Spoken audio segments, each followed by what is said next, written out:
should just go live in the middle of this discussion because it really what's going to happen is that there's going to be this tension the entire show anyways, because both of them are going to be thinking about it, whatever it is. We've been live for 15 seconds. I know. I saw live. This is really beautiful. I'm just listening to the Matrix soundtrack right now. Do you guys remember the show Growing Pains? And Mike, the oldest kid, had a best friend, and his name was Boner. Yes. It was the most inappropriate thing in the 80s. And it was a Disney show. Yep. Wow. And Mike Seaver was a Christian. Well, now, if you want to push back to my childhood, Batman comics, boner was a commonplace, phrase that was used for when something was kind of a screw up. It's like, that was 20s were a huge weird boner. time. That was quite the boner you just made. Exactly. It was exactly that. I don't remember Batman comics. That's because you're a baby. Anyway. Oh, I'm not that much more of a baby than you, jackass. See, that much more. So that's the qualifier. I'm only like 4 years younger than you. Fuck you. Yeah, I think you should be just holding on to the fact that you're still younger than someone on this screen, Johnny. Yeah, maybe. Fuck you, you youngin'. Hey, we started on Fox last night with Mike's stream, so might as well start on Fox this time too. So Right. Started on Boner. Should I get all the fucks out right now? you should. No, you're gonna need them. You're gonna need them, yeah. I will have no fucks to give by the end. There will be Luckily, a this lot of, isn't are you fucking kidding me? Yeah. Yes. I guarantee that one. This isn't At like a least- PG-13 at movie. least You a half can actually dozen say it as many times. times as you want, so. I almost cussed out Sheepy today on stream. Why? In character. Why? He had a demonic tumor removed from his stomach. But it Right. was still talking when they To did be it. fair, That's Sorry, I great. missed that. like the past 4 weeks, you've just been shitting on his character. He That fucking evil deserves it. DM laugh. He deserves it. Is that like having Quato removed from your stomach? And Yeah. I don't know. His name was Pedro. The demon tumor? When it happened, he just tweeted a picture. He's like, today's City of Mist campaign. And he tweeted that picture of Quato. And I was like, what the fuck's going on? And then she explained to me, and I was like, oh, he had Quato. It's still alive. It's still talking. They put it in an organ donor, like, refrigerated cooler. Just in case someone needs a transplant. Pedro, the talking demon tumor, is now a thing. Yeah. Really? Yeah. He's a demon, so is he like sexually aware? Is it the sort of thing where he's going to reach out and be like, open your thighs? Is it, I mean, I could probably pull that off next week, yeah. is it like a movie Don't give her ideas. That's what I do. I give GMs ideas. I do voices and give ideas. It's what I do. Oh my god, Chumley. Bravo. Bravo. Illustration. All right, on Oh that my note, welcome everyone. My name is Peter, this is NotSoSpeedRuns. We're here with 6 and 20 Metropolis, Are we? our wonderful campaign in City of Mist. Yes, we are, for real. This isn't just a talk show. This isn't just although the fun would talk be show that fun. we were just doing? Yeah. I'll shut up now. Let's go ahead and get started. First off, there is a tweet out. If you guys want to go ahead, head over to Twitter, hit that retweet link, let other people know you're here. Even if you don't want to, do it. Yep, it's the law. But other than that, we can go ahead and get started by going around to our wonderful cast. It's been a couple weeks, so let's remind everyone of who we are, what we're doing here, and let's start, as we usually do, with Meta. It'd be great if I unmuted myself. Hi guys, I'm Metamancer. I play Morrigan. Morrigan has literally just come face to face with her nemesis from 2 seasons, well, from before her backstory, but still. I feel like bad things are about to really happen. There won't be bad for Morrigan, maybe. Probably not. Just Bad bad for for the everybody world else. in general. Yeah, pretty much. The We'll world see at what Johnny large. has planned for me. You should follow me on Twitter. Yeah, sure. Let's go with that. All right, Trendane. Yes, I would be Trendane, the doer of voices and giver of DM ideas. And I am playing Herbert Harding, who, as last we saw, is a little peeved at her nemesis because he doesn't know what the hell is going on. I mean, Herbert doesn't know what the hell is going on with the thing. And he sort of exploded a little bit into a kind of a giant eight-legged lizard with 6 glowing blue eyes and about the size of a pickup truck.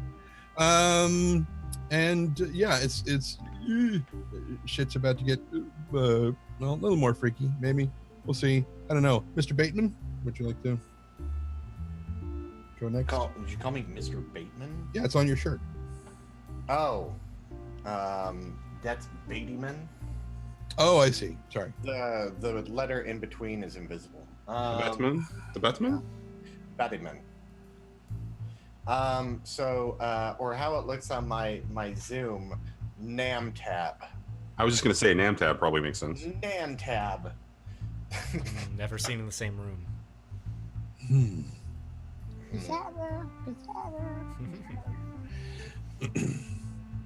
Well, today I'll be playing Johnny, and I will get into more shenanigans. I don't know. It's like now we like first season was Johnny the boy detective. Now we're gonna have Johnny the fucking child lawyer coming in. Yeah, I don't know what's gonna happen today. I'm also super exhausted, so the insanity will flow out of me. But yeah, you guys can also follow me at my Twitter at McLoken, because that's where I do all my communication and Excellent. smoke signals. You do smoke signals on Twitter? I didn't know they had that feature. Yeah,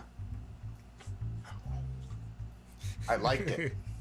Yeah, it seems like way more efficient than like the character limit. You can do smoke signals. I'm for as long as you retweeting. want. As for me, I am Speedy. I'm playing as Giovanni, the bartender magician, and as of last week, revisited by his dead fiance again, and once again being caught in a probably pretty deadly embrace. And we'll see how that goes for his physical and emotional well-being. Johnny, take things away, please.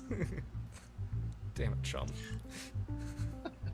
Hey man, you wrote the backstory, and I'm pointing this comment at both you and Meta. You guys wrote your backstory. You're right. It's your own damn fault. Let's be clear about that. I'm okay with taking responsibility for whatever happens. Oh, you talk to me after stream, okay? Let me know how you feel after. Imminent ruinage. I'm going to make one final comment before I go into the terribly written preamble, or previously on, because I didn't spend enough time actually writing it. Loke, if you need to sleep, let me know. I'll make a long, give you a long break so you can take an hour nap if you need to. But you have to do it on stream.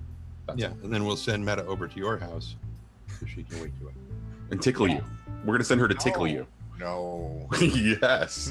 No, that's not funny. No. No, he will murder me if I do that, so let's just not. We'll just send a cannon instead. I mean, I'll get Rocket. All right. So, without further ado, previously on 6 and 20 Metropolis. Dun, dun. Was that supposed to be like a No. Law and Order thing? Mm-mm. That's copyright. Okay. Yes, markers and Loke's face sounds pretty good right now. All right, previously on. After a bit of an exchange and some confusion and disagreement, Morrigan is able to convince Herbert to come out with her and figure out what it is that Egg is trying to get the two of them to figure out in respects to the issues surrounding Derek. Meanwhile, after having the big fight or the big conflict between Johnny and McLoken, it turns out that Johnny is now involved in what appears to be some sort of a legal dispute around just trying to clarify the contract, as Johnny's father gets involved trying to figure out what the situation is with this particular destruction of property, Johnny discovers that one of the police officers who he had called to come and file a police report actually is reporting back to somebody that there is a bit of conflict. And as we were leaving that scene, it turns out that there was a couple of individuals kind of showing up outside the front door of Stormy's who might be looking for a little bit of trouble. Meanwhile, Gio, deciding to go home after attempting to clear up his involvement with the police, discovers that Naomi has come home and was making him dinner. A little unsettled by that circumstance, the exchange with Naomi appears to be somewhat normal until she tells him that she's there for him and will never let him go. And he's left in a sort of unsettling embrace as Morrigan and Herbert were drawn to a police scene, a crime scene, where another murder from the maiden butcher was discovered.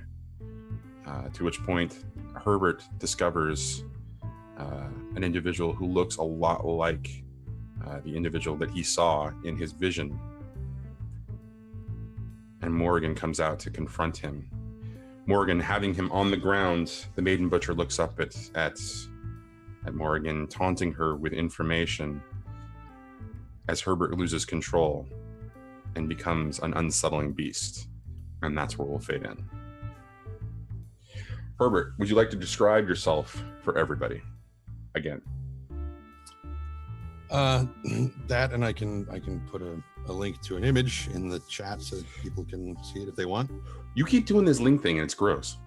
Yeah, well, that's what tongues are for. Oh, link. Okay. Yeah, so basically he's about the length of a fairly decent sized pickup truck. He is a gigantic 8-legged lizard that looks like it's made out of stone, with 6 glowing blue eyes, and he's basically looming over Morgan and Fuckface. Because Morgan's kind of like right underneath his arm, and he's just face down right on the. What do you want? Why are you staring at me like that? Who's Fuckface? The main butcher, Arthur Bishop? That Yeah, guy. he is a fuckface. See? Well, I'm And other not talking to things you, that I lady. don't want to say out loud because there are children here. Don't talk about Luke that way. Teenager Johnny. No, I'm not. I was worried you were talking about me for a second. Was going to be Yeah. very offended. No. I thought you were talking about me, and I was going to go, thank you. Well, you are the youngin', Speedy. How dare you? So yeah, I dare. Anyways, so please continue. I'm sorry, Trent. that's okay. I'm getting the link Yeah, he's looming and linking. there. That's Not to be He's been- confused with licking. right. See that image? He only has 2 eyes, but Herbert has 6, and they're blue and they're glowing. And he looks like he's made out of rock with kind of crystalline spines. So I imagine that I probably only see his foot. Well, claw, I guess. Because I'm still not taking my eyes off of Bishop. right. Nope.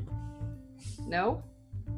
No, you do. I'm sorry. I Oh. was saying, I was implying that you weren't taking your foot off of Bishop. Well, my hand is around his throat still. Sorry. Yeah. Yeah, because I could just pull the jugular out if I really decide to. So basically, Okay. one of Herbert's talons is on one side of you. Talon, that's Head what is on the other. Do it, Morgan. Do it, No. Morgan. Do it. Do it. Come on. Tell me how to fix what you did. What does Herbert sound like now in this state? Would she notice him based on his like not only his physique but also like the way he sounds? Is he breathing heavy? Is he growling, snarling? Is he drooling? I can't find. It'll take me a minute to find the sound that he makes. But he is breathing. But it's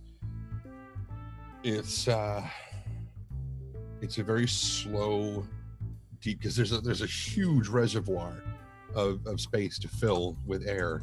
So the intake and output are very long, deep breaths. But there's an alligator sound that is commonly used. This low kind of gargling sort of sound that they do, and it's sort of like that, but he's just sort of breathing within. His lips are slightly pulled back, revealing his teeth, but he's not really making much noise. He's just staring at fuckface. Okay, so that's what you hear is like sort of like the environment behind you as you ask that question of Arthur. He looks up at you and he smiles and says, "Time's running out." so you have no time to waste then. Morgan, you don't have the advantage here. Really? Explain how that is true. Well, just real quick, he is becoming distracted though. By what? Well, there's a huge crowd of reporters not too far away. Do you remember the building exploded? I forgot to say that as a part of the intro. Well, he didn't hear that, so he's got this guy, and now he's starting to become aware of the sound of all these people nearby. Okay, so that's part of the bad part of the description that I did at the beginning, the narrative. I forgot about that particular element, and so in the setting of all of this, as Herbert has making this transformation, all of this happens. There's a huge blast of heat as the building behind you, where the crime scene was, exploded. The two bodies, everybody inside. You have no idea of that. So all of that is happening in the background. All the reporters are freaking out about that. They're paying attention to that. The police are also freaking out. So Herbert is still, not being the element of distraction at this particular point. But Arthur looks up at Morrigan and says, "I'll tell you what, stand up. Pick me up and stand up." And then? "I have something to show you." And that requires you standing up. Why? "So I can point it out to you, Morgan." One false move. She kind of goes back on her knee and pulls him up with her. Now you see that explosion? See that crowd that's forming over there? And? Look on the other side of it. Look for the van. What van? The one that looks just like this one. Why is there another van? Why don't you take a look, Morgan? Sorry if I don't trust looking away from you so you can do something. And he takes his hands and he slowly puts them behind his back and says, "Take my hands, bind me here, but I have something to show you."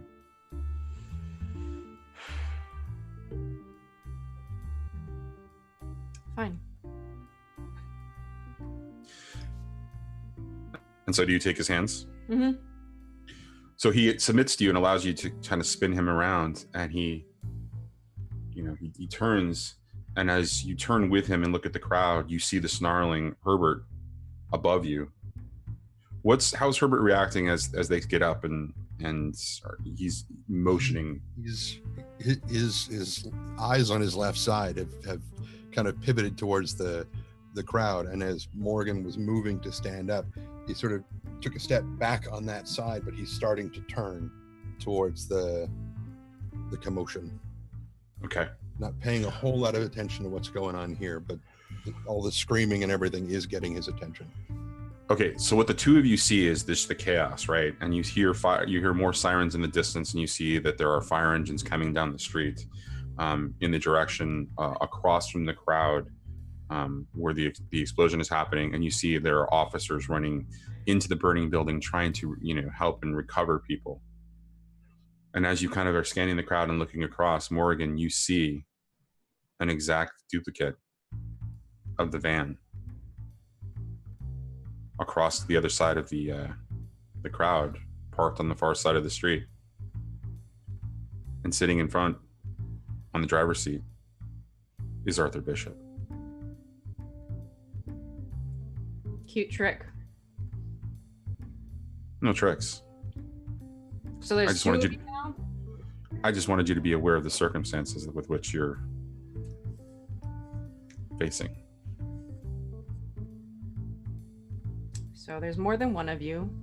That's more of you to kill. No big deal.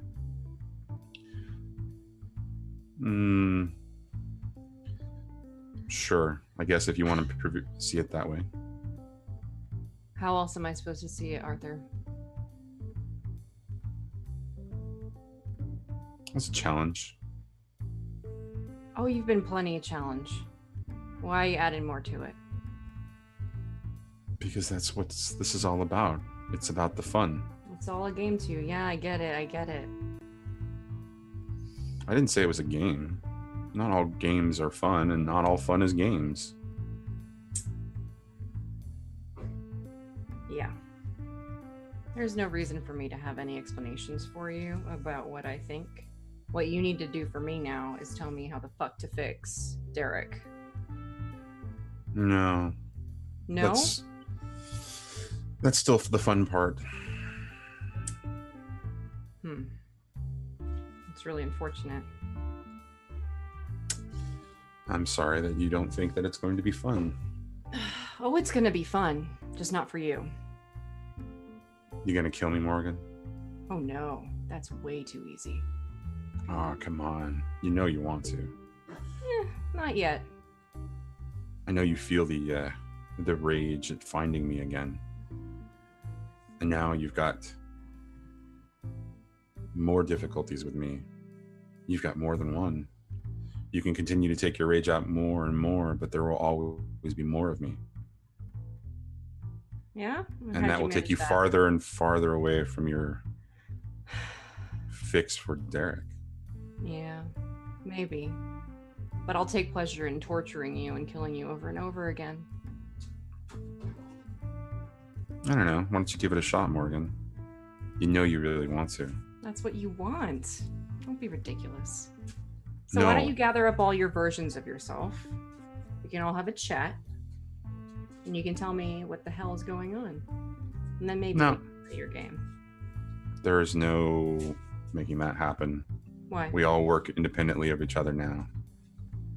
What, do you like the suits around here? More of that? Been there, done that.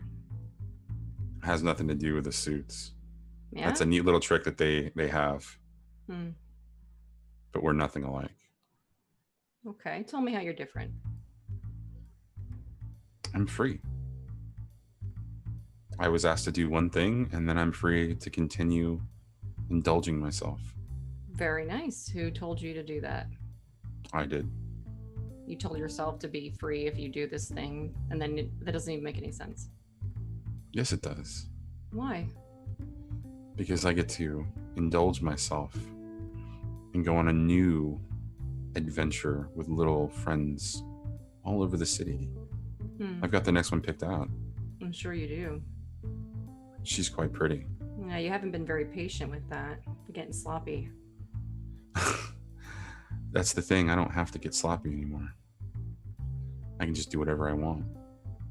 How's I only that got sloppy different? so that you could catch me. Yeah.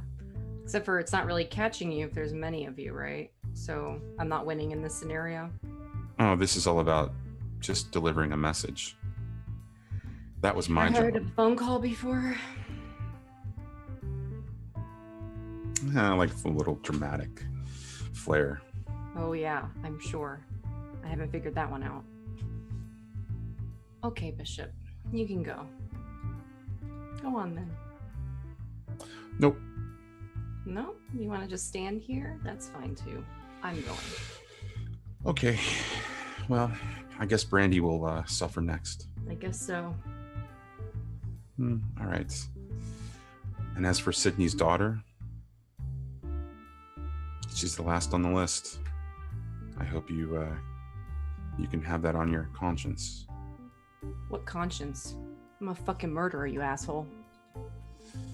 I know. What's the fun of it? You're my equal. She just walks away. He unstretches his hands, looks up at the big beast of Herbert, and smiles. Are you going to have some fun with me? He says that to Herbert. Yeah. Herbert's already locked onto somebody else. Is somebody who's trying to get away from the building, kind of running off sort of by themselves on the street. And he's locked onto them. Just all 6 eyes are tracking, and he's starting to move that way. He's not listening to anything that's going on here. Johnny? You better go get your beast. I think I just lost my last routine, our logos. You think you just lost your last logos? Yeah. Okay. Talk to me about that. I just let the maiden butcher go. Okay. I'll let it be your call, but it kind of went against the identity, so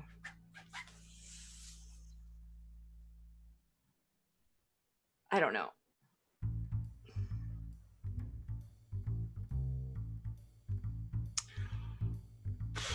Wow. Okay.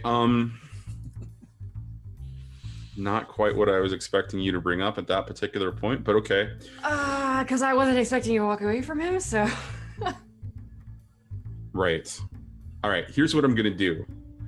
We're gonna cut basically to Herbert for a little bit, and then we're gonna cut to either Gio or Johnny. That's fine. And in that moment, I would like you to figure out what you'd like to do in that. If you really truly want to do that, or if there's a way that you want to continue to hold on to that logos, and then I'm going to come back to you and let you describe what happens next. I think I'm going to ultimately leave it up to you as your choice. Okay. All right, cool. Yeah. And then just message me via Zoom if there's any questions or anything. So Morrigan just kind of starts to move away from Arthur, and we cut to Herbert zooming in on this particular individual. Tell us about this individual that you're tracking that's running from the building. Just they're kind of a newbie sort of reporter. They don't quite have as much chutzpah as the other reporters, and they're a little freaked out by what's going on, and they're trying to get away. The instinct has basically taken over, and they're just beating feet, getting the fuck out of Dodge.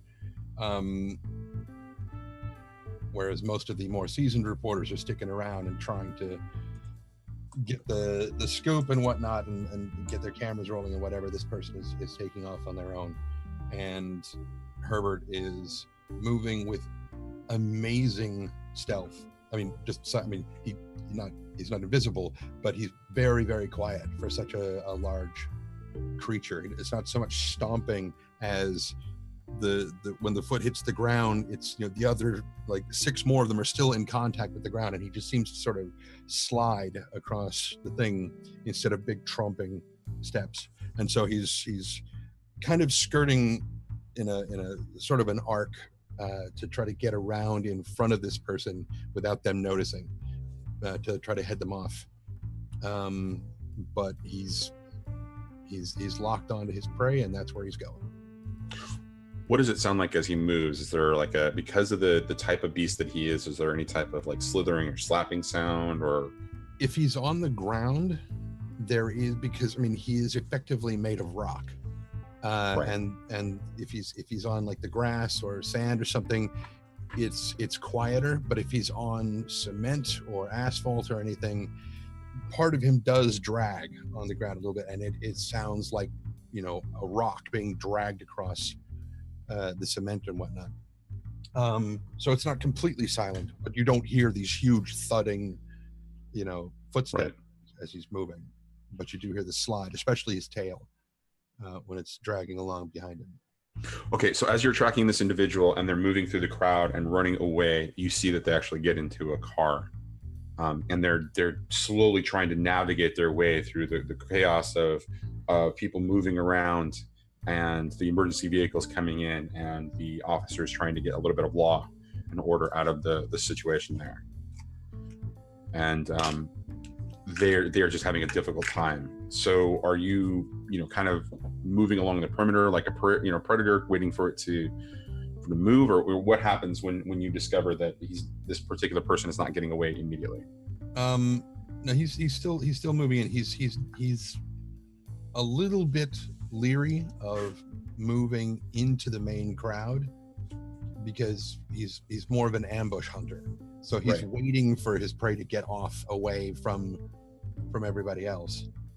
But he's gonna keep them in sight as long as he can, and until and unless something happens to make him disengage, he's gonna keep going. Okay, the person continues to move through the crowds, sort of slowly trying to get away, and the vehicle begins to vehicle begins to move with more momentum as the car is able to navigate around the crowds and the emergency vehicles, and finally begins to accelerate away from this building in Tinseltown into the downtown area. So once it's fairly late, right? It's like at least 10, maybe 11 p.m. Yes, that's correct. I think. So he'll do whatever he can to get ahead of the car, and then just pounce on the hood of the car, stare right through the windshield, and lock that person up. Okay.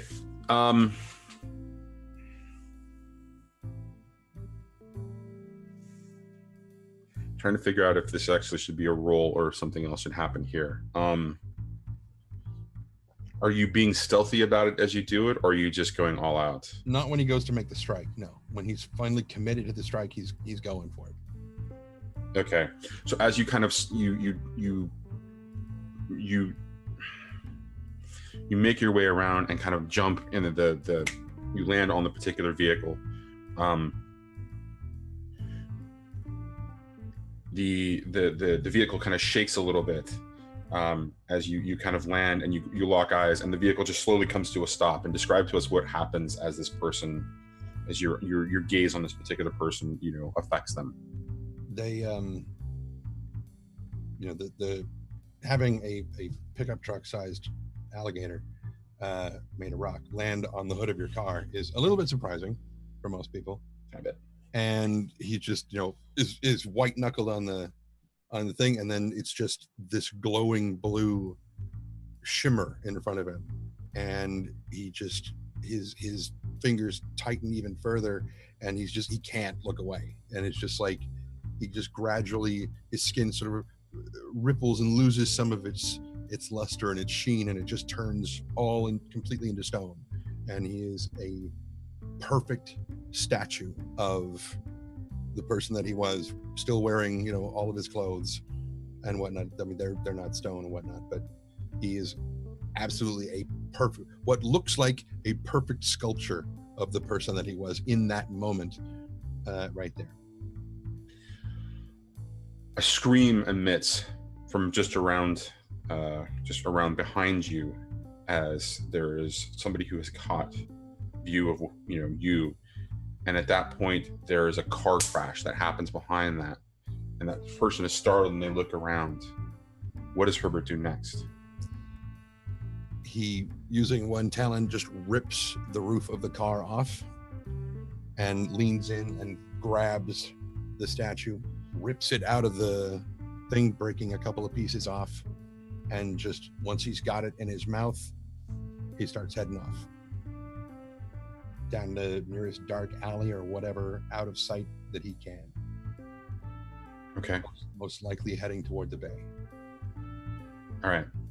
You find a like an aqueduct access that takes you out towards that direction, and that's where we'll see that Herbert is kind of fading off into the distance, and we're going to cut to Gio, tight in Naomi's embrace.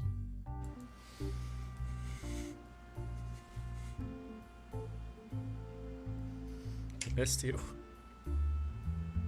And I missed you, Gio.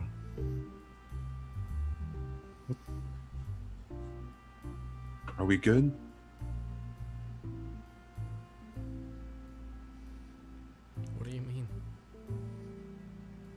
seem so unsettled. You had a gun, Gio.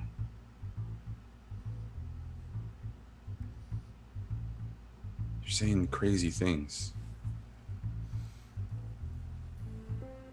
No, no, I just, some of the guys at work were talking about dangerous shit going on with the families. It's just got me on edge, that's all. Don't worry. Don't worry about it. All right.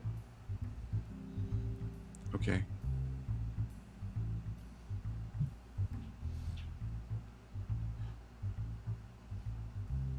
You gonna be okay?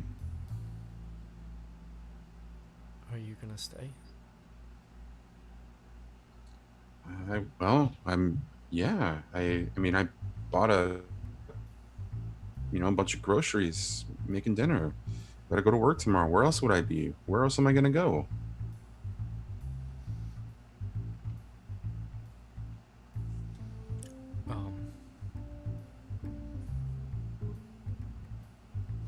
I just get worried sometimes, that's all. You know, I wouldn't be anything without you. I know. I know. We've talked. It's okay.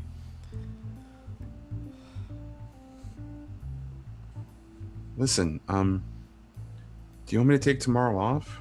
We can maybe go to the park, have a picnic, or there's this really out past the city limits. There's this really beautiful stretch of a field that I discovered recently. Maybe we should go out there, get out of the city for a while. Maybe the city's getting to you.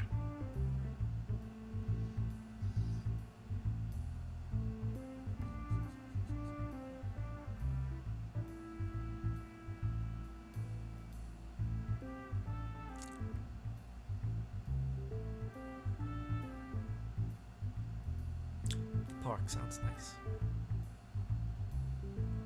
Okay, well, maybe next time. I understand. All right, well, I'm gonna clean up, and you make yourself a drink or whatever, and I'll be in shortly. Okay. As she lets you go and begins to turn to pick things up, you can see that there's a shift in the tone of her skin just a little bit, as if she's a little frustrated. Something that you've noticed about her in the past, that when she gets a little frustrated, her skin gets a little flush. But you see something on her skin this time that you just don't quite understand. Almost like tattoos or lines on her. And she goes into the kitchen. She turns the corner into the kitchen where you can't actually see her. And for just a little second, the entire room shakes. And then the dishes start.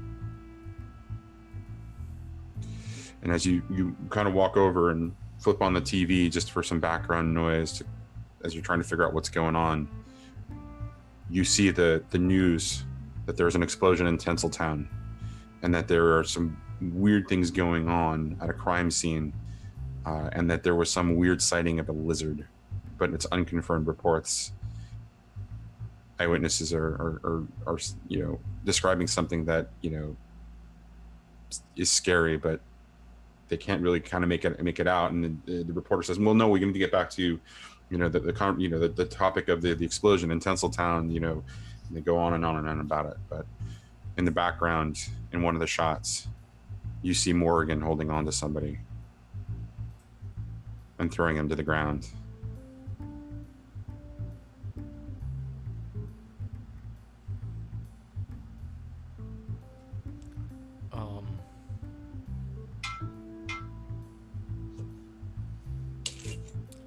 As Gio walks away, and as he turns on the TV,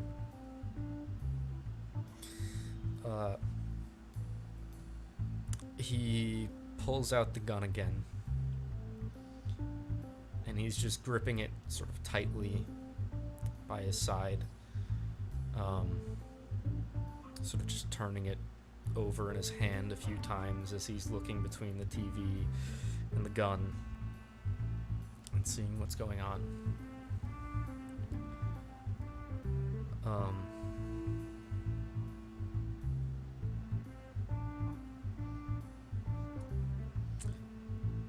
Looking back into the room where Naomi is, just sort of seeing her shadows, hearing the clattering of dishes, the running of water.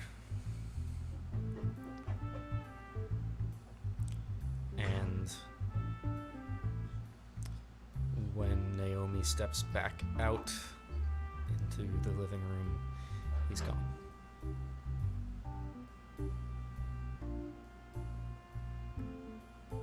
All right. And with that, we're going to cut to Johnny. Johnny, you just noticed that the two cops are standing outside having a quick conversation as there are a couple of other individuals driving up, and you see the manager of McLoken standing out there talking to these individuals and kind of pointing inside. I listen? Well, they're standing outside, at a distance. You're inside the arcade where it's kind of loud. Is there anything in particular that you want to do to go and listen, or what's going on with that? Where outside are they sitting? They're parked across the street having a conversation. And he's talking to both of them? Yeah, he's talking to two individuals. The cops are talking separately. They're actually outside, sort of off to the side. One of them, there's clearly a little bit of an argument going on.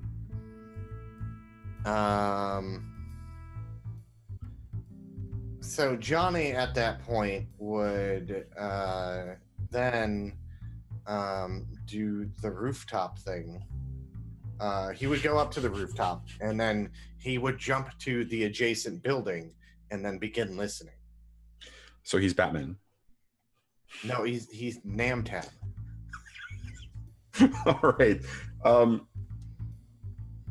I believe this is a sneaking around. Because Johnny is not the most agile individual. I mean, he's incredibly strong and incredibly, physically capable. He's just not necessarily incredibly agile. So I'm gonna say impulsive, invulnerability, inhuman strength. Okay. Jumping. Ultimate fighter, I'll take off and parry. Indomitable doesn't count. God damn it! Go fucking click away. Oh, there we go. You tell it to go away. Yeah. To go all the way is one of them, and then I think that's it. What about weaknesses in any case, or is there? I don't think there is, because I mean, it's not Nemesis. He's not hungry, not yet. So yeah, 3 power with the sneak around. Okay, roll it. Okay. I can't see my rolls. Hold on. There we go. Oh, it's 4 power because I don't have the minus anymore. Okay. Sneak around. Let's do it. Great success. Yes. Why did that not? What the? 14. Are you on the right one? Oh no, you're there. I'm there. I don't understand why roll 20 didn't pop it up for me. Hold on a second. Let me bring the. And it's still. Okay, I got to refresh. Okay, so with a great success, you land like Batman, nimbly, onto the ground. Oh, I know why it's going on. I know what's going on. I got to fix my roll 20 real quick while we're doing this. Okay. And so yeah, I'm listening to what they're talking about. You hear a little bit of a conversation about causing some trouble for the owner of Stormies. They come back later and wreak some havoc and bring the boys. Who are they talking to? This is the manager. This is the manager type, talking to these two individuals as they're kind of pointing back and forth and having a conversation about it. Are these individuals gang members? Nope. Okay. They're not the cops? They are not the cops. The cops are parked in front of Stormy's, not across the street from Stormy's, where you've jumped. So they are, again, the cops are just sort of like parked right in front of Stormy's where the cop car is, and then across the street are these individuals. The cops actually haven't noticed these individuals at all, or they appear to not be, letting on that they've noticed. Although the one that you saw that got on the phone and called about something appears to be kind of, darting his eyes back and forth, you get little, like he's trying to look out of the corner of his eyes, but he's not trying to be obvious about it. So,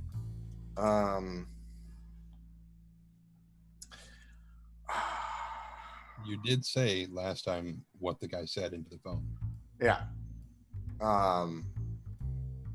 So the one cop said, and the cops are arguing. The cops are not. Well, they're having a difficult conversation. It's not like out and out yelling, but they're clearly having a heated conversation about what to do. Okay, so they're summoning people to give someone, my dad, a problem or a hard time, or the business. What do you say exactly? That Stormy's is not good. Or what did the cop say? Or what did the individuals that are in front of you, the two individuals that are talking to the manager? I haven't gotten to the cops yet. I'm making my way over there. But the two individuals that are talking to the manager.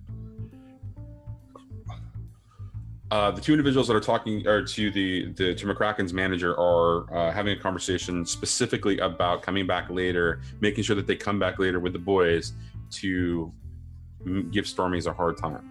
That's the words that he uses specifically. Okay. And then,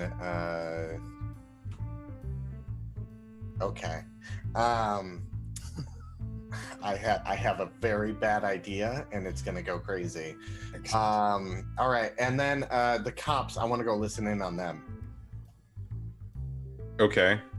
So, given the great success that you have, I'm not at all going to ask you to re-roll. So you're able to jump over and kind of figure out what's going on.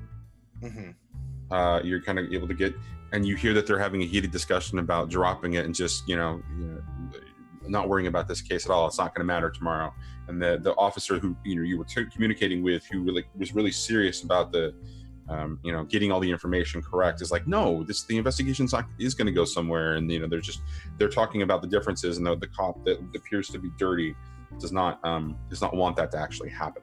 He just wants he wants the other cop to drop all that information. Okay.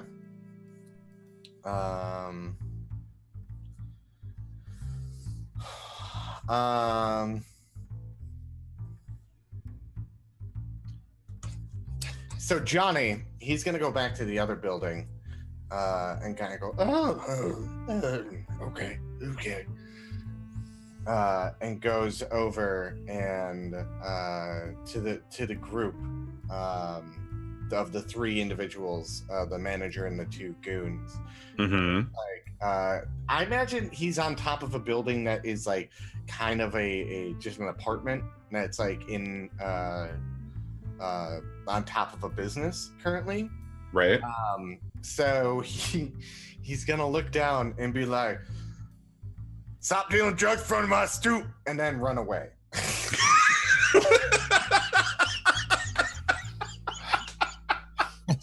That's brilliant. I love it. That was not what I was expecting. And then Johnny would sneak around. He would take the long way around to get back to Stormy's and inside. And he has a plan. So when Johnny makes his way back, because he's going to purposely take the long way around so no one notices him. Okay. So take a little bit longer, but when he gets back, are the cops like talking to these guys, or Are you gonna Home Alone this shit? Are you? Just wait. I knew it. I fucking knew it. Okay, so I didn't realize that was your intent. So I'm gonna need a convince roll out of this. Okay. To make it convincing enough for the cops to take interest. Hey, Speedy, you should hydrate. That's what the bot says. I just did. I literally just took a drink of water as soon as it came up in chat. I'm sorry. I'll drink some more water. That's not water. I was just Don't gonna you say. dare lie to me. Everybody should That's drink. like the opposite of water. It's energy water. Monster is gross. I don't think Johnny really has anything that. His first ingredient is carbonated water. I just want to point that out. It's gross. It's got all 3 the other lightning ingredients that bolts. make it not water. It's got 3 lightning bolts on the label. I'm gonna Same put shit that- Father's Arcade because he's trying to protect it. Okay. And to go all the way, and it's only going to be a 2. It's the only ones I can really justify. So changing his voice to sound like an old man. Let's do this. 11. Oh my god. Okay. At least the roll came through that time. At least I fixed my roll 20. Okay. So how fast does Johnny move away from the situation? Because I'm wondering how much of this he's actually going to see. I mean, are you quickly moving away and then kind of circumventing around and then checking in to find out what happened from the top of Stormies? He would kind of go through the back way of Stormies because then he would like look outside to see if there is a commotion. Okay. For the fact that he doesn't want to see being walked through the front door. He's not going to like hang out on the roof either, just in case someone tries to see him. So he's going to go inside, and then see what if there's a commotion going on outside or if the cops are talking to them. Okay, so mostly nobody in the arcade actually notices what's going on, but as you get back towards the front, there's a couple of people that were standing at a couple of machines, and one was standing, kind of drinking a soda that are looking out and kind of, peering and trying to figure out what the hell's going on. And as you're kind of, looking out with them, what you see is the 2 cops have stepped up and started talking to the manager and the 2, we're going to call them thugs. They're having an exchange. And one of the cops, the one that appears to be the dirty cop, is really just trying to calm his partner down and get him to back off in this situation.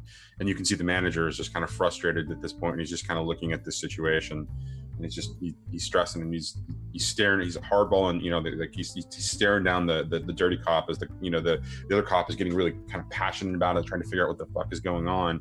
And finally, one of the thug individuals, just frustrated with this, clocks the actual cop out. I take out my phone and call the police. Yeah, because that worked last time. Yep, it's gonna work this time. So I'm calling the police, and I have the police on the phone, and I'm walking the fuck out there. Okay. So as you're walking out there, you see them loading the cop into, the one of the thugs is loading the cop into, the vehicle, and they're making their preparation to leave as the manager is talking to the other cop. No, they're not, because Johnny walks up and he accidentally trips, which he's looking like he's gonna trip, and he falls and he puts his hand through the tire. And he's like, "Oh my God, I'm so sorry." But he has the cops on the phone. And he's like, "What are you doing with that police officer? You punched him and you're trying to put him in that car with the license plate, blah, blah, blah, blah, blah, blah. And what, this is, you guys shouldn't be doing that." That is a shitty vanity plate, by the way. Blah, blah, blah, but that can't. Blah, blah, blah. I'm sorry. Tuning it for Neptune. Oh, I'm trying to decide if this is a take roadside. I'm trying to decide if this is a take a risk or potentially a hit him with all you got, I'll do a hit him with all you got. or even a convince at this point. It's not convincing when I'm calling. I have the cops on the phone and rupturing their tire. Yeah. And rupturing their tire. Well, so the rupturing of the tire is a big part of this too. So, sure, let's go with a hit him with all you got. See what happens. All right. Let me to go all the way. I'm gonna keep Father's Arcade on there because I'm trying to protect it. Are you? Yes. Because they're trying to fuck up my shit, and I'm trying to fuck up their plans. I have contingencies right now, Johnny. Contingencies with contingencies? Inhuman strength and vulnerability, possibly. I'm not gonna say impressive because I'm looking like an idiot right now. And ultimate fighter, as like my hand becomes like a dagger through the tire, but it's looking like an accident at the same. Like, oh, and hit him with all you got at 5, 10. Yeah. Okay. So your hand goes puncturing through as you hear the cops. You hear the 911 operator going, "What the hell's going on? Okay, we're sending out units right away." And the manager just kind of goes, "Fuck." And the cop is like scared and trying to, he pulls his gun and is kind of pointing it at you. Oh, why are you pointing a gun at me? He hit your partner. Why aren't you doing anything? And he fires. Can I Face dodge? danger. Face danger. I will dodge. Please fail this one. This one will be fun. I have a fun thing for what would happen if it fails. Impressive and vulnerability. Not Father's Arcade. Aren't you still protecting your father's arcade? Well, he's shooting at me. This is not so much protecting my father's arcade at the moment. Okay. And we'll do a 3 right there. Okay. Wait, we're okay. Question: when Answer. he's shooting the gun, where's the other side pointing? Is it pointing at the arcade? The other side of what? The gun? The bullet. Like, so if Johnny moved out of the way, where would the bullet go? Well, where is Johnny right now? I assume that he's still stumbled on the ground, kind of looking up at these guys, right? Because he just stumbled and put his hand through the tire. I'm sorry, what'd you say, Trent? Never mind, you got it. Okay. Instead of to face danger, can I make it a convince roll? And Okay, convince me how it's going to be a convince roll. So this is what I want to do, because Johnny sees that the bullet's coming at him and he's like getting shot. He's going to convince that the dude missed him, but it really hit him, and he absorbed the impact and he doesn't get hurt. But he's going to act like he totally completely missed him and be like, "Why are you shooting at me?" And then freaking out. Ah!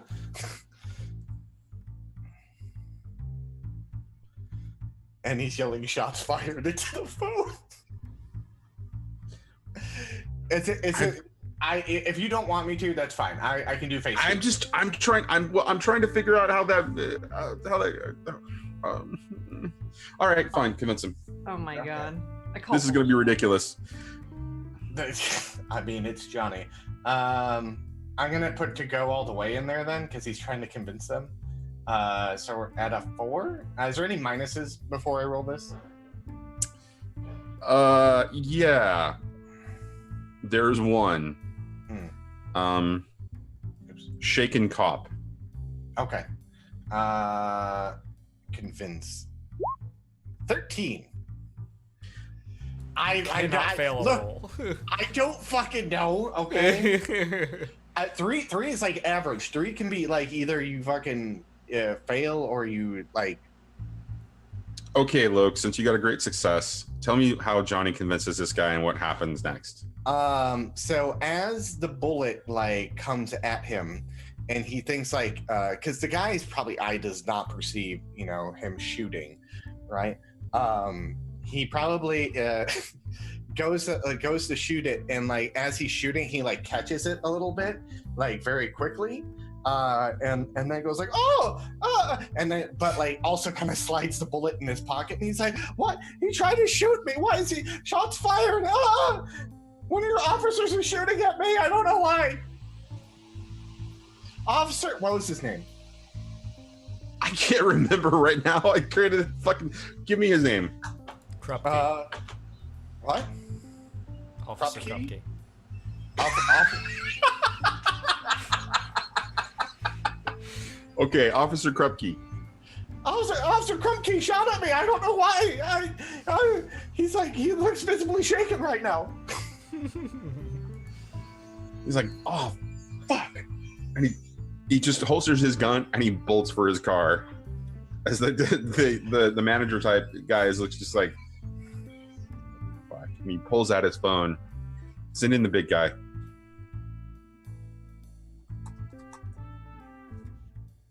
Oh, good. I can just see Johnny. Is he a clown? Are you sending in the clown? At that point, Johnny's like, they're calling for a big guy.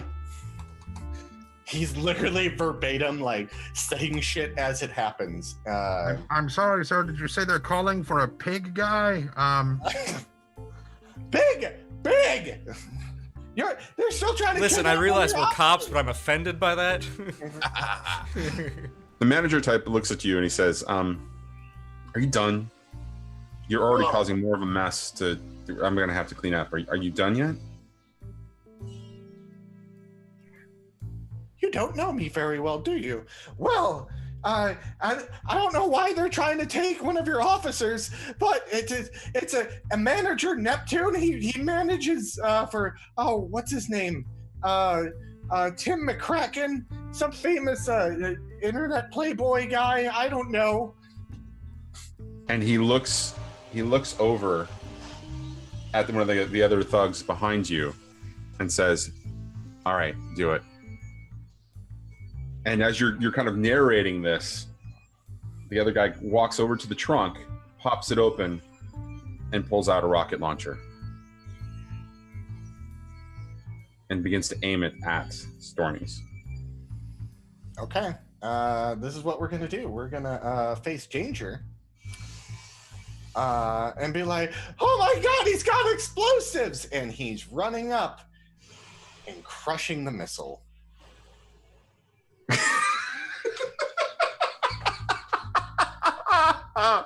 All right. But as he crushes the missile, Missile? What's a missile? so as he as he pulls out like the rocket launcher, and I'll roll for this and all this. Oh, well, you better. Yeah, he's running up, grabbing the missile and like aiming it away from everyone, Right. and then just and blowing up into the trunk of the car. So he's trying to grab the missile, get in it, go, and then blow into the fucking trunk, destroying any other weapons and trying to divert the shockwave of the blast away from everyone with his body. There's a lot going on in just this little action, so keep going. I have a question. Yes. I have an answer for you, but I don't know. I want to hear your question first. Well, the question isn't for you; it's for Johnny or McLoken. Is he trying to direct the blast into the trunk, or is he trying to direct like himself? So okay, all right. Yeah, he's like directing the blast into where no one's at, and trying to at least like cupping his body like a football kind of thing. So that he gets propelled into the trunk in the process. Yeah, and then trying to mitigate anyone from getting hurt. Okay.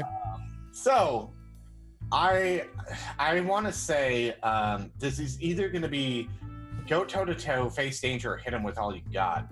I want to think it's like hit him with all you got, but I also think it's very much face danger. This is take a risk all over. I'm just saying. I agree with. Fucking thing to do. I agree, because it's not necessarily just about the damage that could happen to Johnny. It's about the collateral damage that could happen. Yeah. Even if it's a mild success, there's going to be collateral damage. Okay. And yeah, Trent, exactly. Yeah. Well, that's exactly what I was waiting to figure out. So. Okay, so this is what I have: impressive invulnerability, inhuman strength, ultimate fighter, to go all the way to beat them at everything, and then I'm going to mark ravenous because he's been using his powers and he's getting hungry. I think that's it for the time being. Okay, so there's some weaknesses coming into play here. There's some story tags that are going to be weaknesses. Okay. And I just have to pause for a second. I have to wonder if Morrigan is getting in the mood to go full Avatar because she's like dancing and just kind of bebopping. Oh, I'm listening to Wake Up by Rage Against the Machine, so I'm a little pumped up right now. It's cool. as I'm gonna blow up a fucking missile with my hands. Wow, that is a really good song for fucking going full Avatar. That is a really fucking good song. Okay, all right. It's too bad we can't cue that shit up and actually. Yeah. Yeah, I would mute the VOD, sadly. Okay. What other minuses are coming into play? What other minuses are coming into play? Cop in the cop car. Or sorry, cop in the thug's car. Okay. Explosive rocket or rocket launcher. Okay. And innocent bystanders. Because because you're near the arcade and this is also tell me. Well, okay. Oh, actually, let me before I actually add that one into it. Actually, you know what I'm gonna do? No, hold on. Okay.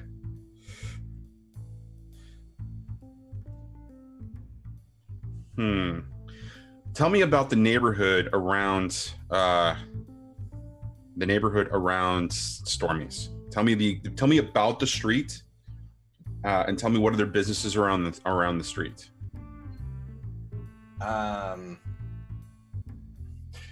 It's gonna be arcade. I want to say there is a flower shop down the way. Is there a liquor store? Oh, sorry. Go ahead. No, there's not a liquor store by Stormy's. It's gonna be more like maybe a general store, maybe a ice cream shop, pizza shop, maybe a roller rink. Very much like that kind of like 80s arcade vibe in this area, and those kind of things. A roller rink. Yeah. What is the thug car and the other car, the manager? What do they park? What does he park? What are they parked in front of? The general store. Okay, just making sure. Okay. And that's where the apartment was. Can I burn a tag to make this happen? Yeah. That's up to you. I will burn a tag. I want to burn them to beat them at everything. Okay. I think this is a moment where Johnny would, with so many people in danger and what he wants to do and put himself in danger, that's what he wants to do. He wants to tap into the power like he has before, but like but it like gets burnt out, you know, like he can't call upon it even though he doesn't realize he calls upon it. And that's what he like how he goes about it is like when this action happens, like when he goes up and grabs the missile and like explodes it and like directs the blast. I'm gonna say there is collateral damage, and that's going to be broken windows, and like cars nearby. Like he was able to direct the blast and the fire like in a direction where no one is, but the drawback is that like he can't direct the shockwave because that's something that goes through him as well, and like shatters windows in a let's say a 60-foot radius. So the store would get hit, but no one else would get hurt. So the store would get hit by the concussion blast, and it's currently closed, correct? The store is closed? Yeah, that's what I'm asking. You said there's a general store right behind it, basically, or a liquor store or something, or like a market or something. Yeah, but I'm talking about like Stormy's is still like within, I think, maybe barely 60 feet. Right. So the front windows are definitely going to get blasted too. Okay. So we'll narrate all of this. I'm getting a better picture of what your impression of this. Okay. So you step up. He's about to launch. Narrate us through the point that the explosion hits, and then I'll tell you what happens after. So Johnny, as soon as he's like, get out or whatever the guy's like, get out the big boy. And then he like goes and the dude opens the trunk and pulls out the rocket launcher. He would instantaneously just like the tip of his dashing moment would happen. Like his like toe, the heel of his like toes, right, would like go into the ground and launch him like at this guy as the rocket starts flying out, and he grabs the rocket with his hand, like swooping by, and as he's like in midair, he fucking grabs it and fucking takes the missile and crushes it, exploding it. And when the explosion happens, he kind of directs it like he's because he's kind of like, when he's flying through the air, he kind of like does that thing where he like kind of makes a little ball to make himself like kind of like aim it the best way he can, and that's what he does, like, and he's aiming like into the middle of like diagonally down the street where he's at. And as like the blast goes off, it shoots him because he's now a projectile into the man who had the rocket launcher, into the trunk, and anything else in there, Johnny would just start kind of like breaking with his elbows, just because if he didn't see anything in there. Okay, hold on. We're still dealing with the fact that you took the blast. Yeah. And the after effects of that before Well, Johnny can do anything else at this point. Johnny, so the guy would probably fall into, or probably away. He wouldn't fall into the trunk with him, but he'd probably get like knocked back, and Johnny would fall into the trunk and kind of make a dent into the top part of the trunk and like split the back rear of the car a little bit. Okay. The upper portion of the trunk, that's what got split, not the bottom part. Okay, so since you burned a tag, right, for this? Okay, all of that begins to happen. You're able to capture the missile and make a turn as you find yourself knocked back into the car, knocking the guy who was taking the rocket launcher, and it sends that guy flying back, into the glass, not shattering the glass, but not actually breaking through the glass of the general store in front of you. But the shockwave after the fact kind of ricochets sort of back around you, and more of the glass around you kind of shatters as the glass in front of Stormy's all just sort of crumples up in a beautiful sort of shattered display, kind of taking the impact and not completely just crumbling just yet. As you kind of you're taking this and you're slammed into the car, and the explosion, the flame from the explosion just sort of begins to engulf, and all of your clothes begin to burn, or at least catch up a flame, and there's like embers, and they're starting to like get all crispy on you. Just out of curiosity, what shirt was Johnny wearing today? Was it the Batman shirt? That wasn't the Batman shirt. It was the Nantab shirt. Namtab. What shirt was it last time? I think it was the Star-Lord shirt. I can't remember. My brain's not on memory mode. It's okay. Your brain wasn't in memory mode then either, so it's fine. Boing. Wow. He was really tired last time too. I was. I remember him being really tired. He's a hardworking guy. So, anyways, you were wearing a Superman shirt last time. Was I? Okay, yes. So Superman shirt, like the symbol is like burnt out on it now.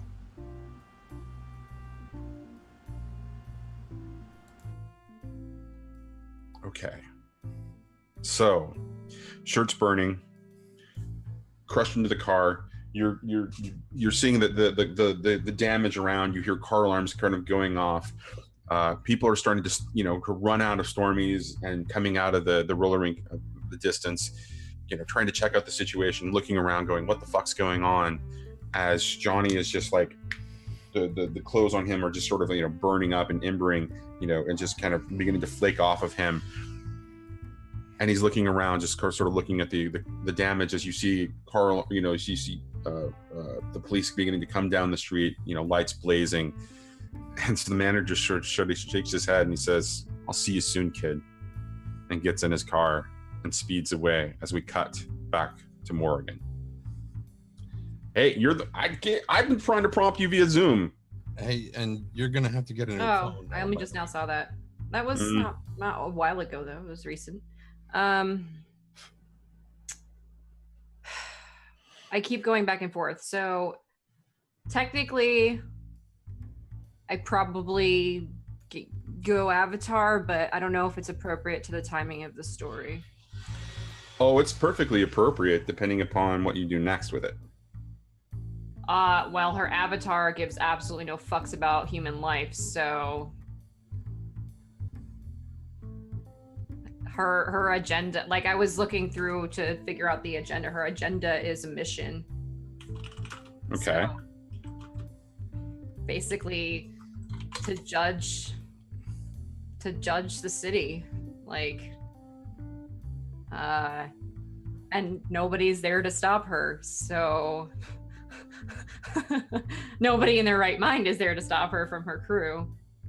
So I'm just a little bit, because our party's very split right now. Real, you don't say. And I'm just trying to think about this from a narrative perspective. It's appropriate for Morrigan to go Avatar because of her hatred for the Maiden Butcher and her walking away from him. But inevitably, her avatar doesn't really give a shit about the Maiden Butcher specifically, just the fact that he is been judged and is deemed unworthy to live. So I'm trying to figure out how that will play out. Easy If way I to go find out. out. Okay, I agree with Trent. It is actually a phenomenal way to figure out what actually happens if you go full Avatar. The one question I have for you, though, is there a real justification for you not going full Avatar at this point? And Speedy, check Zoom chat.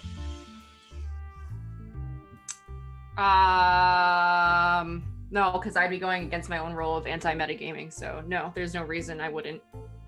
I'm okay. I realize that it's a rule for your character or for you as a player. Is there a reason for? There's no reason that you can think of that she would not go full Avatar at this point.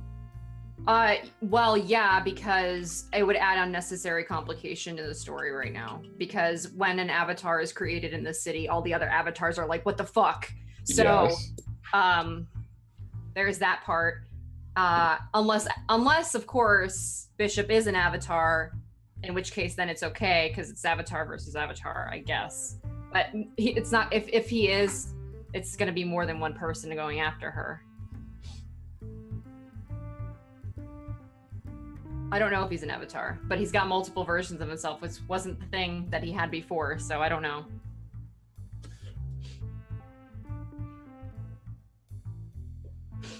If I go, then it's going to be a while. It's not going to be a short-lived avatar, unless somebody can physically stop her, which is only Johnny, but he's dealing with his own shit right now. He's not the only person who could actually stop her, but at least not the only person that could stop her that has been introduced into the game, but he's the only person that you're aware of right now that potentially could. Would that be so? Okay, so, all right. Is that what you want to do? Or I can give you a reason. I mean, I can give you a reason not to, but if that's what you want to do, I'm all for it. Let's do it. Yeah, I mean, I guess. We already got somebody getting put I down also in have anyway. a potential reason, but I'll let you play it out however you want first. Well, no, what's your reason? It would involve playing out a scene. Geo can beat Geo it. shows up? Yeah. Yeah. Technically, I should burn or hit this last logos crack, technically. I don't know. I think I'm just gonna go for it. Unless something stops her dead in her tracks. Then she's just Avatar. The last airbender. Sorry. So I guess I'm an Avatar.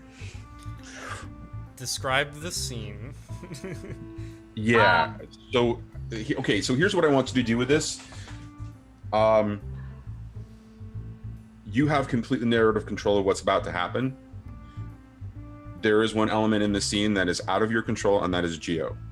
Yeah. Geo is going to be there at some point, But everything else that happens at this point is now in your narrative control until I need to introduce something, and that's going to be based on how you narrate this. So, and also Trent's character, right? No, Trent's character. So Herbert is actually technically out of the scene at this point. Oh, okay, gotcha. Oh, because he went to that dark alley thingy. Yeah. Exactly. Okay. So. Shit, man. Okay. I would probably. I mean, as I'm walking away from Bishop, I think that's when that moment happens where it kind of, her mythos just takes a moment. She probably stops as she's walking, and within like a blink of an eye, her entire form changes, and she's just this massive winged creature, essentially. She still looks humanoid, but she's got the black raven wings, not unsimilar to how they looked before briefly. And she has a look of death in her eyes. Like, it's like the seeing red kind of look where anybody that gets in her way is as good as dead kind of thing. As far as what she does, I think at this point, this is where kind of Fury's judgment really takes over. She thinks probably, I mean, like, her humanity isn't completely gone as it says, but it's over there somewhere kind of deal. So she'd probably start to look for the other bishop. She knows there's multiples of them, so she's going to continue. She's going to use her abilities to find as many of them that might be here as possible. You do this out in the open, right? Oh, yeah. Avatar don't care. Okay. So...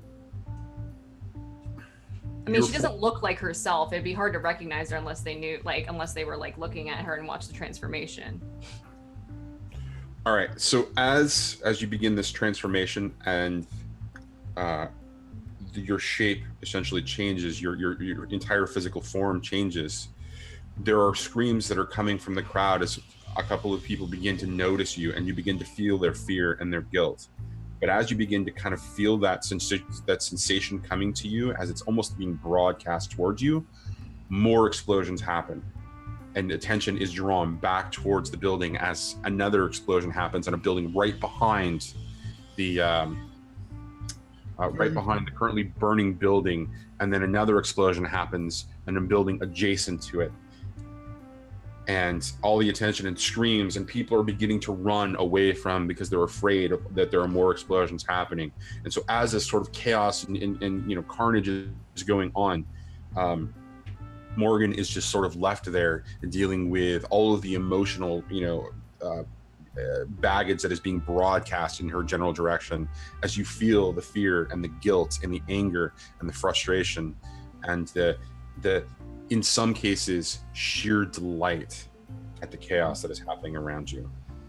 Yeah, she would definitely target anybody who doesn't feel the panic of the rest of the crowd, which obviously Bishop will probably be one of those people. I think that at this point, anyone who doesn't have a sense of guilt, she would probably start projecting it. I think she would start, maybe she would even go to the roof, since she can freely fly at this point. She'd probably step onto the roof of one of the not burning buildings and look down at the crowd and just unleash guilt and death, like visions of death, to the crowd. As you start to do so, as this wave of fear is washing over this crowd of people, you see stepping out a face within the crowd that stands out to you more than others, the face of Derek. And I'm going to roll some dice to convince...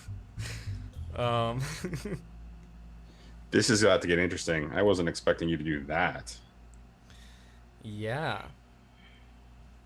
So I'm gonna go ahead and throw on people trust me. Anything to save them.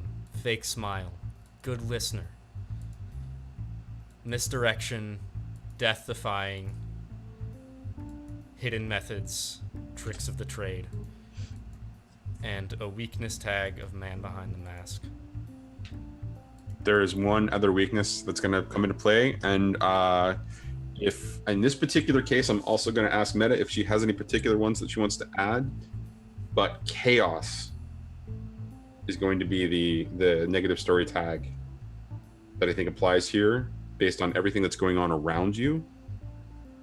Because what's going on with that is it's not just the fact that there's all this activity, but there's all of this bombarding emotion that feeds Morrigan in her current state.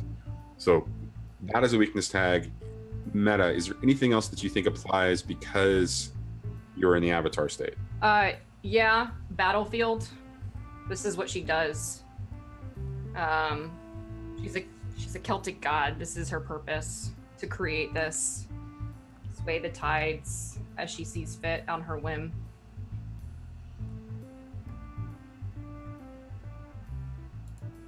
All right. Sorry, Gio. Then I agree. So He's not sorry. that's 2 negatives on there.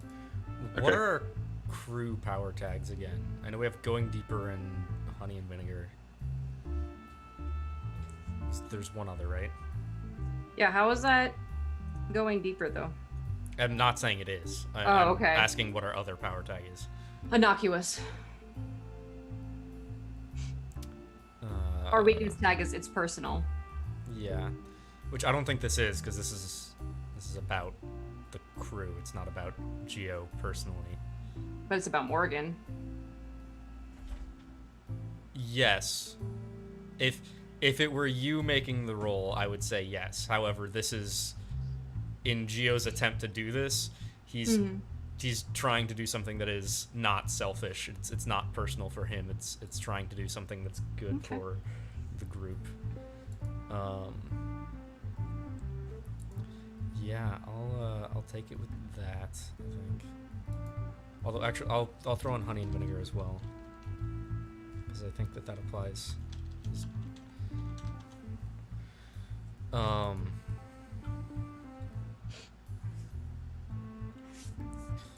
And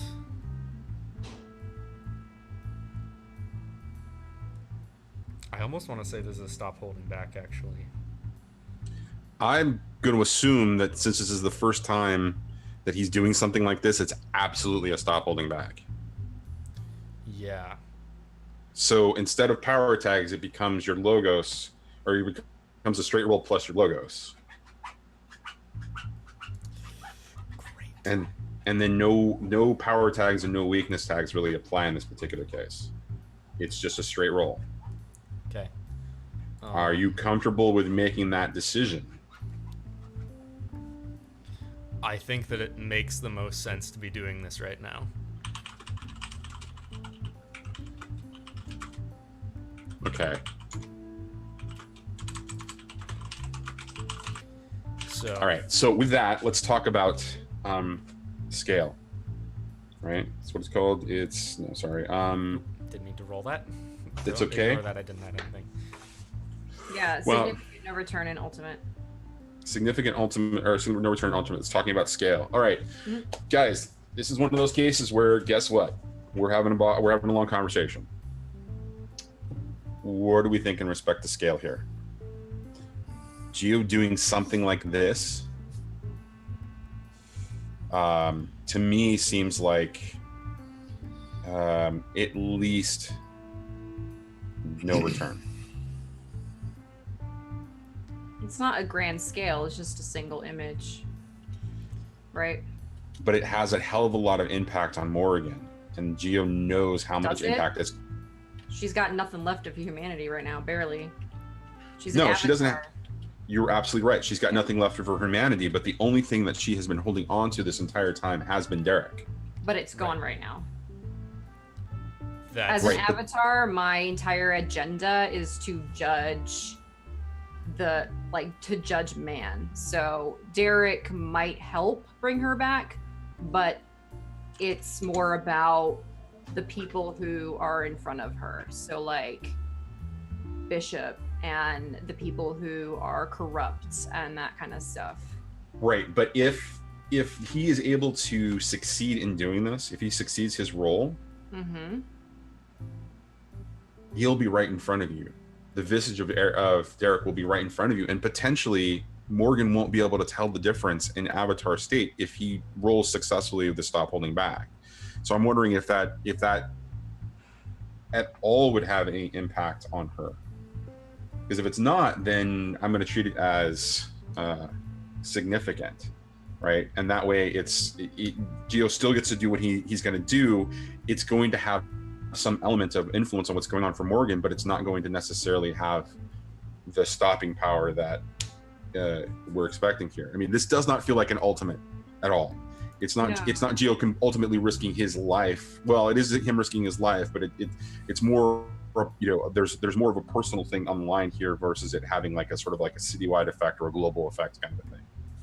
Yeah, I agree. I just, based on the 2 questions that I had to answer for being my avatar, I just am trying to figure out. She has a goal in mind, which is to punish people.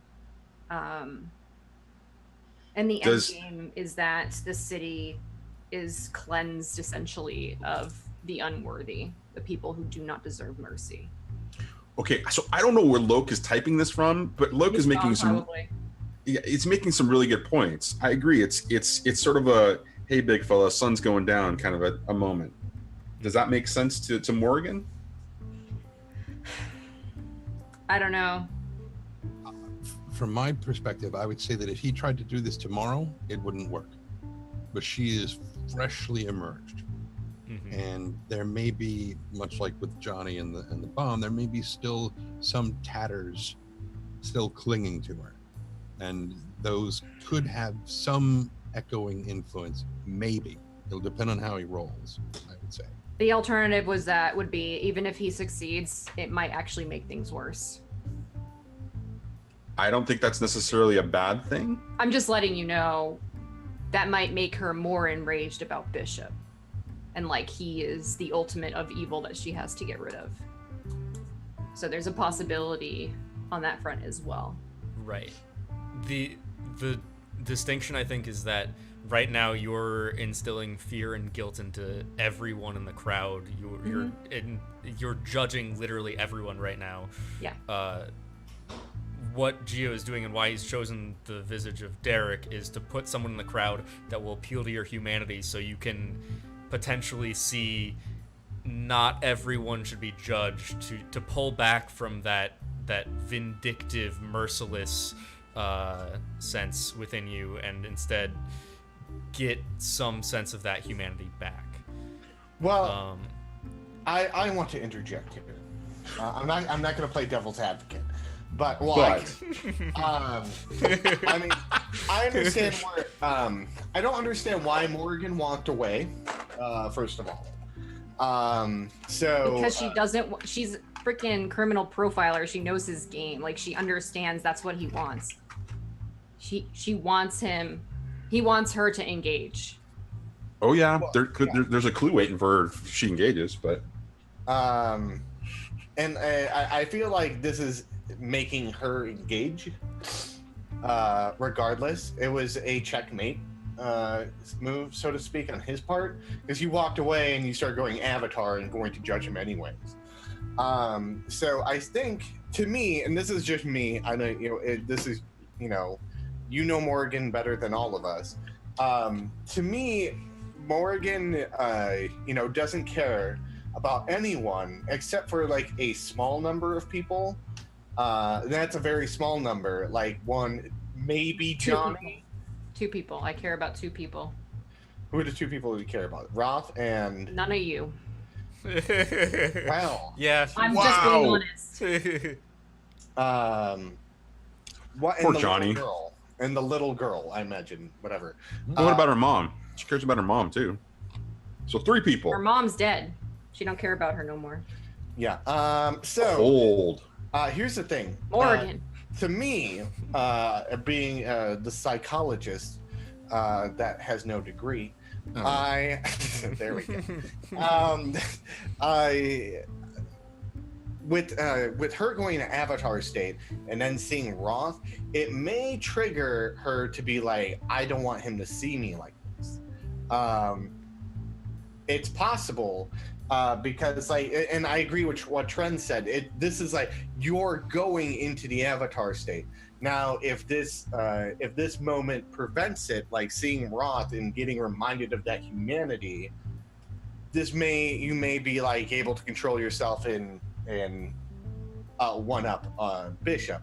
But I agree. If this happened, if you went Avatar state and then Geo the next day was like, "Look, I have Roth," you probably just murder them, and then because that's the Morrigan.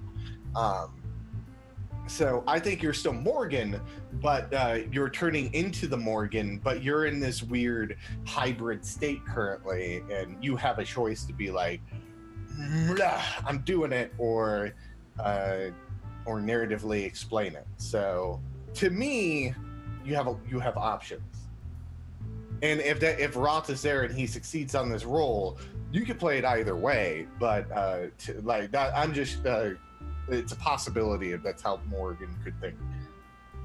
And if, as you said, Geo succeeds and it makes it worse, then maybe instead of broadcasting, your focus becomes the Maiden Butcher, and you're like, okay, I will judge everyone else later, but right now, you motherfucker and every one of your variants are mine. And it sharpens your. It's still rage, still judging, but you're gonna deal with him first. But you still go Avatar. Yeah, exactly. Okay, so what I would add to all of this is that, and correct me if I'm wrong, in my understanding based on the backstory as when I read about your relationship with Derek prior to the Maiden Butcher case and everything else that happened afterwards. Yeah. Derek, for you, represents blind justice. Yeah. You know that justice isn't blind. You know that sometimes you have to get your hands dirty in order to enact justice. Mm-hmm. But Derek represents the ideal of what justice is. Yeah. So that again might actually shake Morrigan on some level to go in and either not go full Avatar, or go full Avatar but follow what Trent is saying, or any of it. What Geo's doing here is really kind of giving you all of these possibilities. Mm-hmm. In a way that allows you, that gives you the wiggle room to be able to decide more than just this is the only thing that Morrigan is going to do because Morrigan is in this state. And so yeah. All right, so us saying all of that really goes back to determining the scale here for what's going on for Geo. I guess it really comes down to what Meta and Speedy wanted to make a decision about here. But to me, again, it sounds like that I think based on all the arguments that have been presented, it sounds like this is a real opportune moment to kind of shake Morrigan in the Avatar state, even if it's just for a moment, giving her more options. So I think that it's no return based on that, and then you can decide ultimately. But again, it's up to the two of you ultimately where the scale kind of fits in all of this. Yeah, I think some of that might honestly just be determined by how it plays out, by both the role and how Derek talks to her, and how she responds. Here's a suggestion on why it should be no return. If it goes poorly, I think Morrigan would try to kill you if you're trying to deceive her and she realizes it. Oh yeah. So I think that's a no return level of a stop holding back, because you're putting yourself at significant risk to appear in front of her like that. Yep. All right, let's roll it. Call it a. Okay, so Geo, this is 2 logos to your added to your roll. So this is gonna be a straight 2d6 plus your logos. You can click on it. You clicked on it already, right? Yeah. I just got it plus. Why didn't Stop Holding Back should have Let me look at the breakdown of the roll real quick before you actually roll it on that previous one that you rolled. I don't think it doesn't count your logos. Yeah, you're gonna need to add it. That's really silly. So I'll just Yep. roll it now. Wait, didn't you roll it already? Oh, wow. I rolled it No. a while ago, but that was an accident. Because I thought Oh, it was going to okay. give me a prompt or something, but it didn't. Ah, okay, I got you. All right, here goes nothing. Or everything. Okay. So before we narrate all the details, just so everybody's clear about what this means, mark Afraid of Crack and burn all their power tags on the theme that you're using. That would be loved and lost. Yep, and you achieve the goal. So congratulations on doing great on this roll, because otherwise shit could have gone real bad real quick. Gio, narrate us what happens as you become Derek.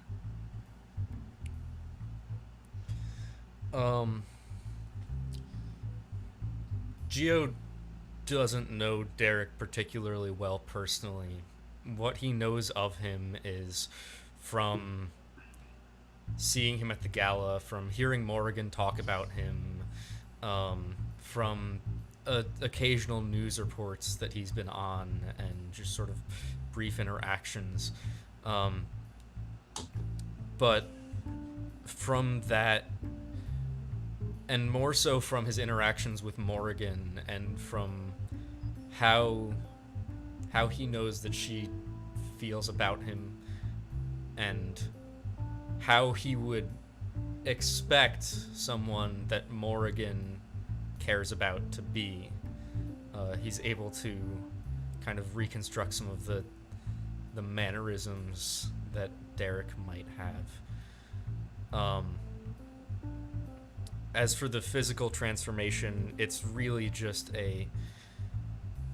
he's just a face in the crowd of all of these people, and you know, at one point you might see Gio, but in a second there's another person running past, fleeing in fear, and then you just see Derek looking up at you, looking afraid, concerned,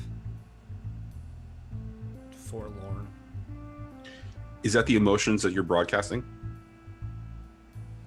Yes. Is that okay? So that's what, on top of just the actual physical look, that's the emotions that you're broadcasting. Yeah. Okay. It stands out from the crowd in terms of emotions because there's so much more to it than fear. It is... Other people are afraid of explosions and of giant monsters. Derek is afraid of the person who he loved. There's this deep sense of confusion and almost like a loss. Okay. Morgan, very simple instructions here, and then go to town with the scene. Gio successfully does this and is broadcasting as much of this as you can, or as he can. I don't think that it makes sense, given that you're in the Avastar state at this point, to have you roll anything at all that even remotely encompasses sort of like a face danger in respect to facing this, you know, some of this emotional state.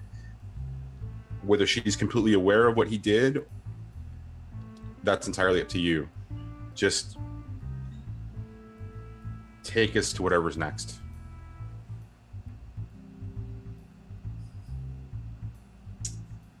Well, let me tell you what. Things are not great right now. Morgan getting this sense of emotion from who she perceives to be Derek. I think she would come down to him and walk through the crowd using her, you know, her emotional control over them to move them out of the way, essentially. She would go up to him, just stare at him for a while, because she doesn't look like she used to. You shouldn't be here.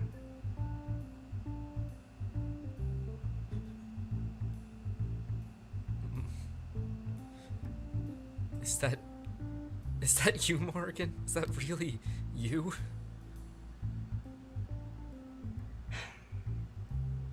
Why are you here?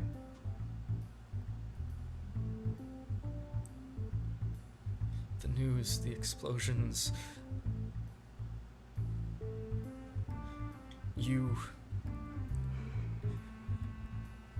TV was on. I heard you were in danger. I don't know how I woke up, but I'm here, and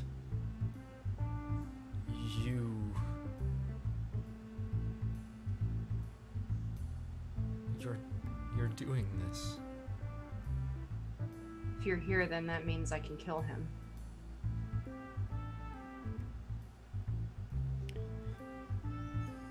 Bishop? He's responsible for what happened to you, and he's been judged. He deserves a trial still. You know better than I do what happens with the system. We've been through it before, and look how many more people died because of him. The system failed us. He got out. Now it's my turn.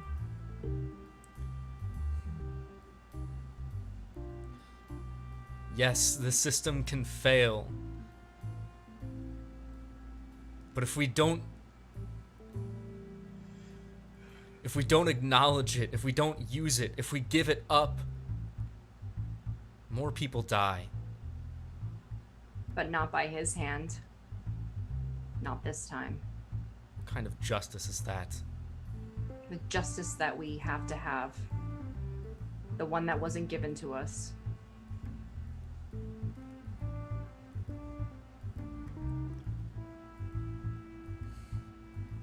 I admit, he deserves to die. But you don't deserve to kill him. What, do you think you do? I'll show you where to hit him to make it easier for you.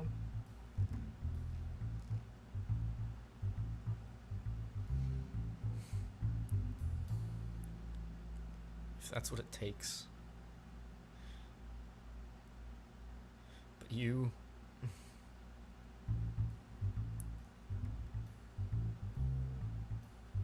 Look at you. What about it? That's not my Morrigan. Your Morrigan died a long time ago. No. My Morrigan has been watching over me in her own office every single day.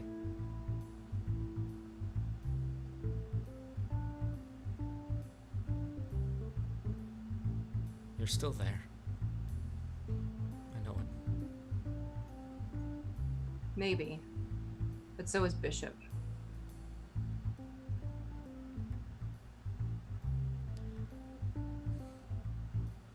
He's responsible for what's happening here. He killed people. I wouldn't be surprised if most of the detectives are dead. I don't want to lose you too. If me doing this will stop him and many others like him, it'll be worth it.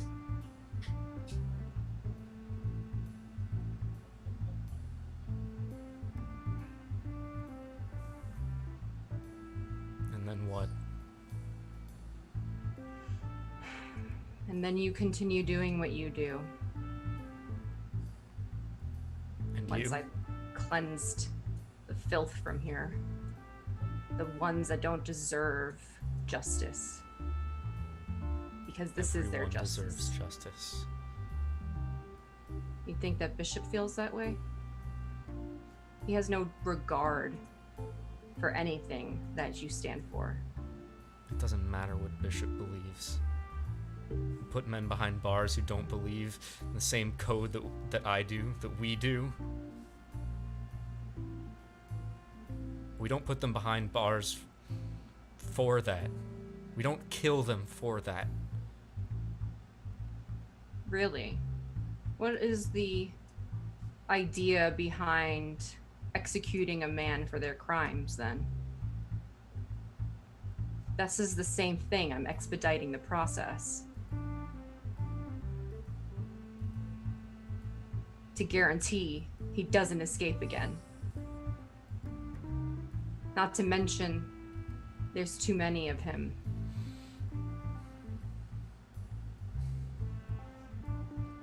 I don't know what any of that means. But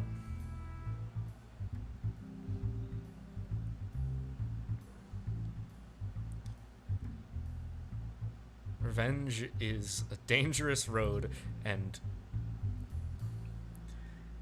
you're not going to bring anyone back by killing him, and you're going to lose yourself. This is not revenge. This is retribution.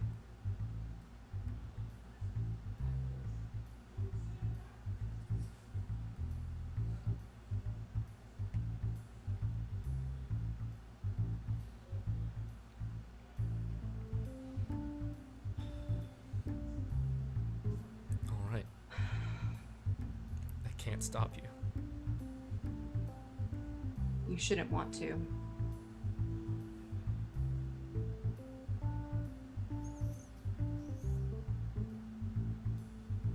You need to leave. Your safety is more important. And I will take you if I have to. But my mission isn't done.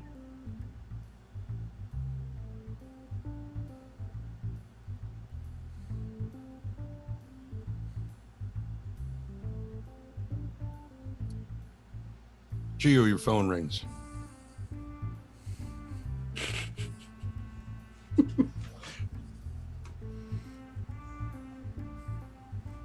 Ignoring it. This is a moment.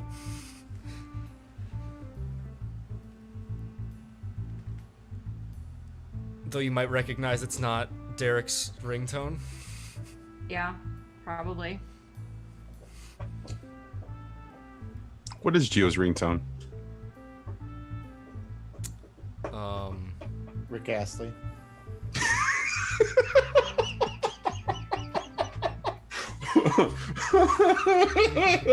I'll send out of the pocket. That's exactly what I was thinking too. That's the funny part. Jesus. No, it's Magic Man by Heart. Good call. Oh shit. Okay. That definitely would not be Derek's ringtone.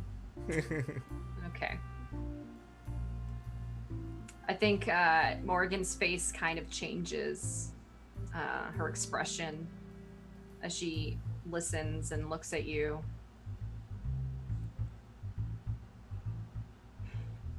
It's too dangerous for you to be here, and I have work to do. You can either help me, if you think you're up for it, or get out of my way.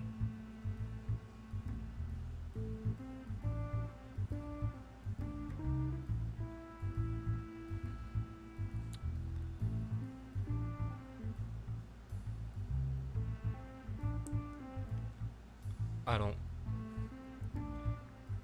don't want to be a part of this cruel justice. Just do me a favor and come back when you're done. Your phone rings again.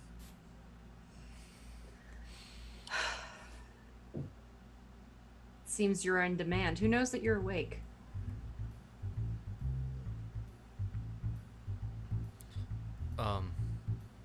Egg. He's clearly lying. Oh, she knows. She's known. Remember, I'm a profiler, man. Psychologist and profiler. Not anymore. You're an avatar. Man. Yeah. The instincts are still there. Still not the last airbender.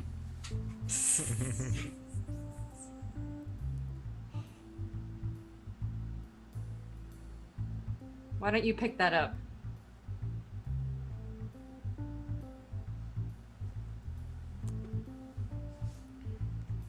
Do I recognize the number? Blocked. Hello? Geo, what the hell is going on? Click. I'm just kidding. I'm kidding. I'm on that. You son of a bitch. I'm just kidding. Totally kidding. That's what I would have done, though. I would have totally hung up on Cal. Mm-hmm.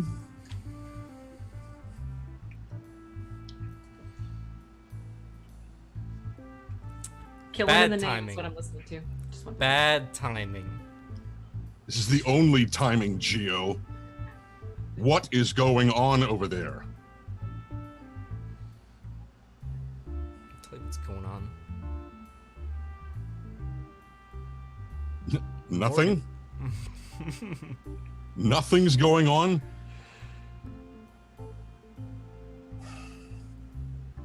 I'll call you back. Is Morrigan with you? Did you hang up on him before you Yeah. read it? Okay. You hear a helicopter in the distance. Yeah. Seems you have business to attend to. If And you the- don't want to watch, I understand. But I have to do this.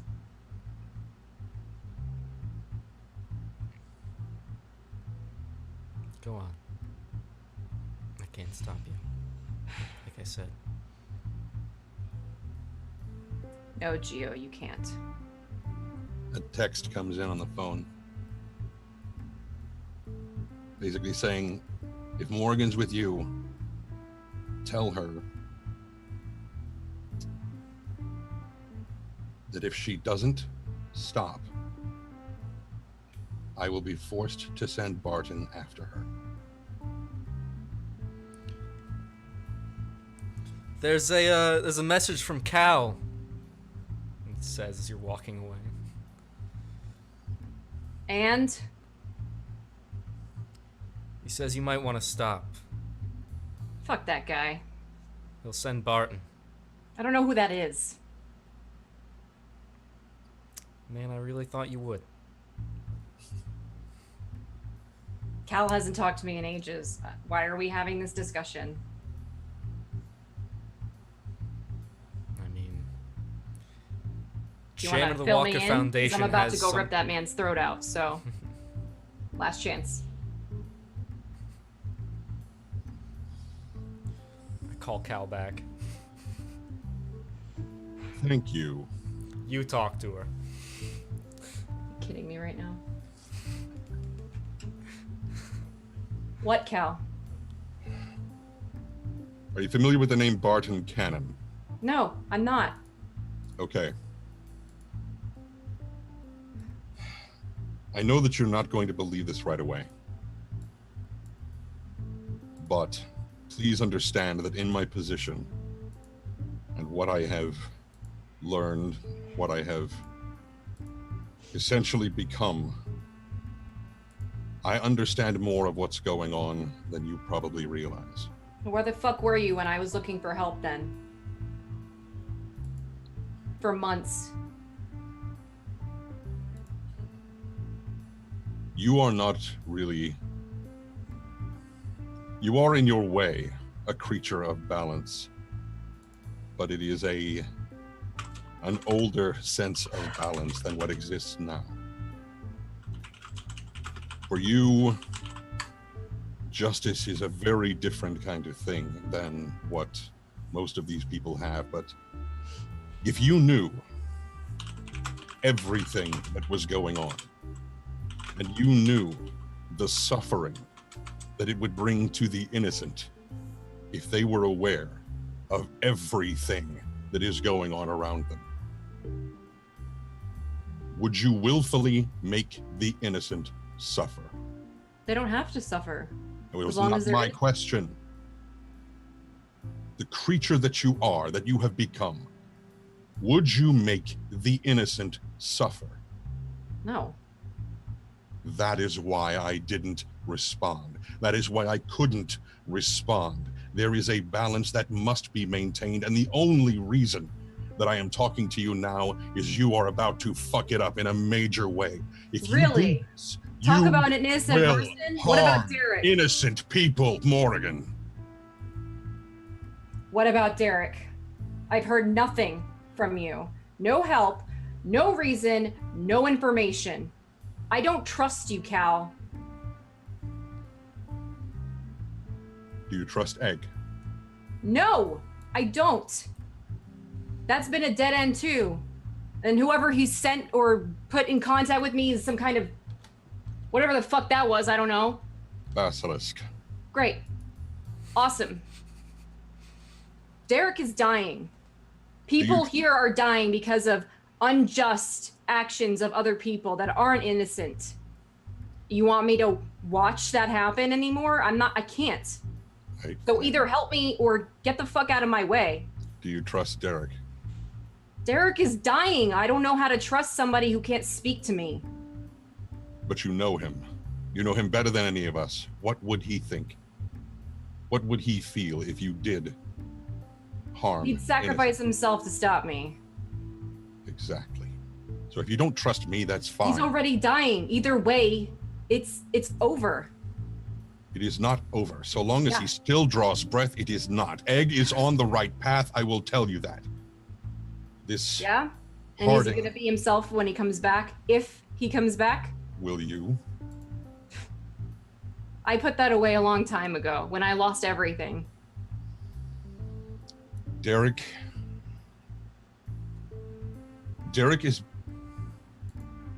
is being taken. Yeah. Piece by piece. He's being altered. Yeah. Egg can help you. Herbert can help you. But if you do this, those bridges will be severed. They will be burned, and it will be your doing. You will be sacrificing him and destroying innocence, which is not in your nature. So you think me killing Bishop, because there's multiple versions of him apparently, is going to harm innocent people? Yes. How? Explain.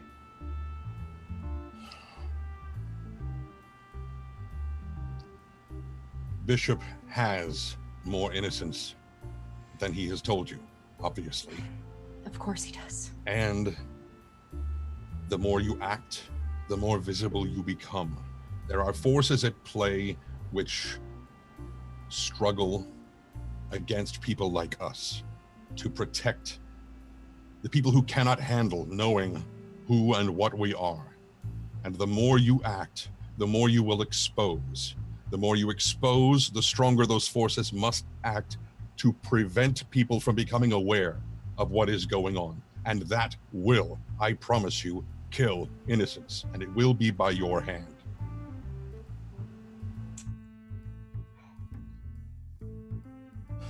He has hostages. Yes, I know there are more than one of them. Obviously. I might not understand whatever the fuck power he has now, but I understand him. He will do everything in his ability to fuck with me. And what does he want you to do?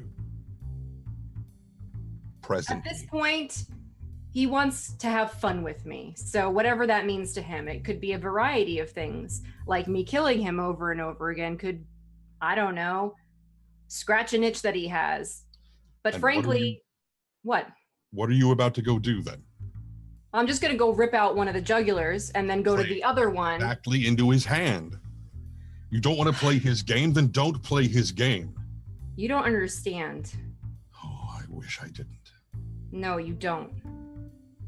Because if you and Egg have been talking, then you know how desperate I've been. And you're just as bad as the rest of them. Yes.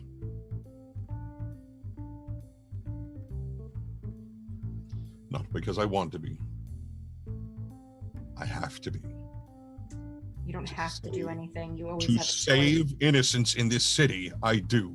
So sacrifice one for the greater good? Would you? No, I would kill them all. Everybody's fucking tainted here. Then go kill Derek right now. That's what you want me to do? No. Apparently that's what you want to do. If everyone is tainted, start with the one you love the most. He's suffering because you didn't do anything. I have done all that I can, setting Really? Egg in your path, putting him on Herbert's trail. If you knew about all these people that could help, why not just pick up the phone and call me like you just did to Geo? Only when it concerns you, when you are at risk, when what you're doing is at risk, then you get involved. You're just like you always have been. If it benefits you, then you're okay with it. As soon as it doesn't, you're not.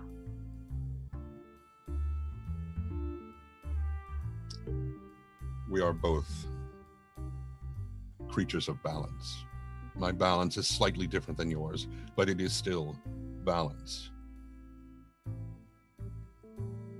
Part of my job here is maintaining that balance, and it is not a perfect job.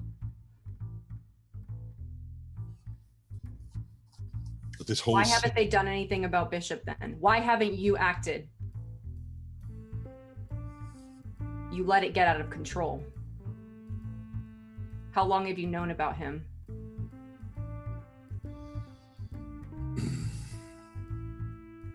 To the degree that I do now, only a few months. There is still a tremendous amount of information that I am sifting through. There is a lot that I have to learn, and I'm not trying to make excuses. I don't want it to sound like that. He is your opposite. It's one of the reasons that the two of you keep coming back together again. He is the counterbalance to you, and the stronger your actions towards him, the worse his reactions to you will be. I'm not saying that you have to abandon it. I'm saying that the more you've been looking into it, especially recently, the more it has been causing him to resurface. He was gone for how long? A year? If not more. Around that, it doesn't matter. He was gone. Now he's back. Doing worse than what he did before. And it's part of it is because you are coming after him. I wasn't coming after him. There was nothing to do with him. He showed up. He came back for a reason, not because of me. I wasn't digging into his whatever the fuck happened with him before. It was laid to rest, and if I had found him at some point in time, I may have probably injured him severely and then brought him to the police at that point in time. The moment he brought Derek into all of this, killed the one person that I helped get away. Now he has her daughter. They're as good as dead. If he hasn't tortured them already, he's going to. If I let him walk away right now. You think that's enough of a life to save? Do you know what he does to those people? Yes. Then you know that I have to stop him, because you won't.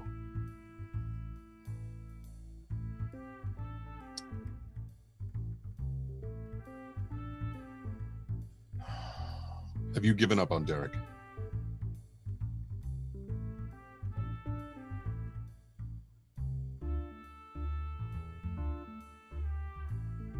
I'm about to. So, no. Depends on what you say next. Well, you keep referring to him effectively as already dead. And it makes me think that you have what tattered shreds of hope you have left. You are letting them slip through your fingers. And I'm trying to tell you that you have more than you think. Unless you can go and wake him up right now, I have nothing.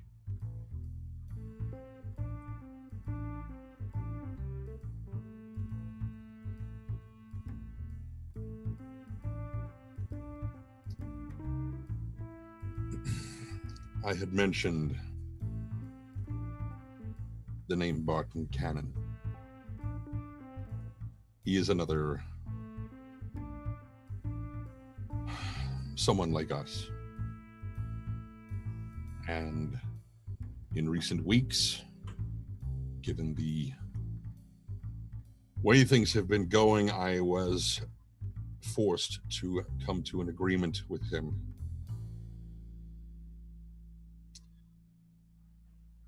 I am asking you, and I know I have very little reason to believe that, or even hope, that you might try and trust what I'm about to tell you.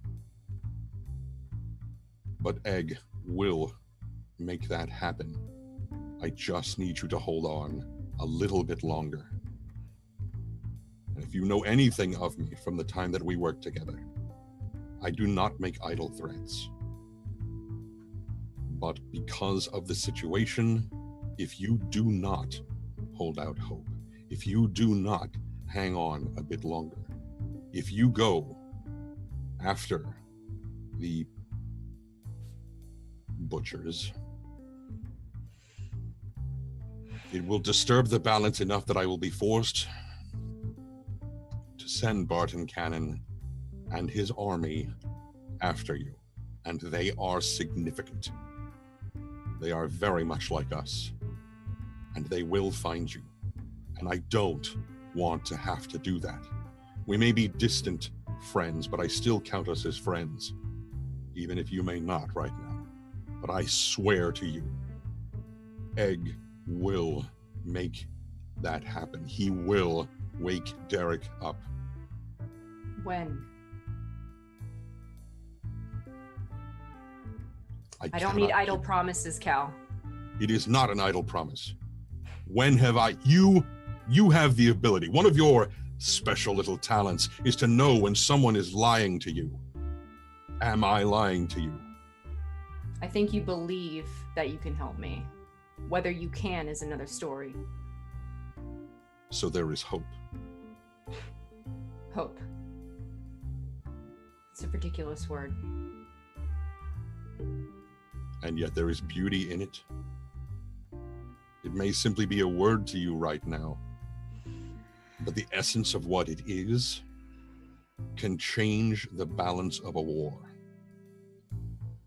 Cal, do you know what I'm looking at? Do you know what I see? Yes. Do you? If you're referring to the carnage, the destruction... No, I'm not. I'm referring to the people's souls that are here, that are watching things unfold in front of them, that are full with guilt and desire. Both. People want to see the suffering and they're scared of it at the same time. They're guilty. They feel guilty for wanting that. This is what the world is here. These people are not innocent. In that tangled jumble of emotions you're getting from them, do you feel any sense of hope?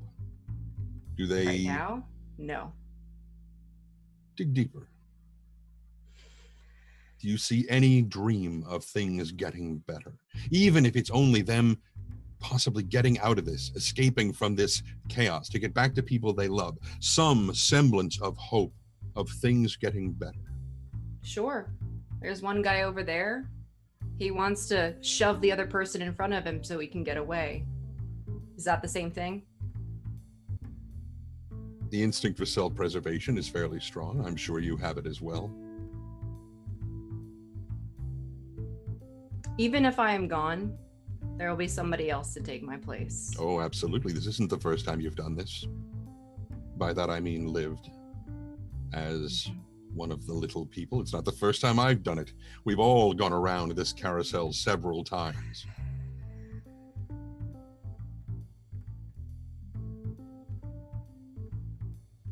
You need to meet me face to face. None of this phone conversation bullshit. I want you to look me in the eye and tell me what your promises are. Then I'll really know if you're lying. The sound of his voice kind of changes a little bit, like he's pivoting the phone away from his face. And he says, "Set it down over there." And the helicopter starts to come down.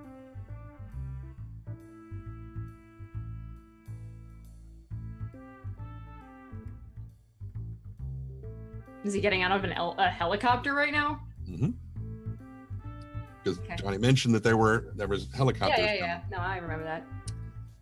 She gives the phone over to Geo and starts walking over. She doesn't look like Morrigan, needless to say, in case you... No, but he knows who you are. Yeah. And for given what Cal can do now, he can see who you really are, regardless of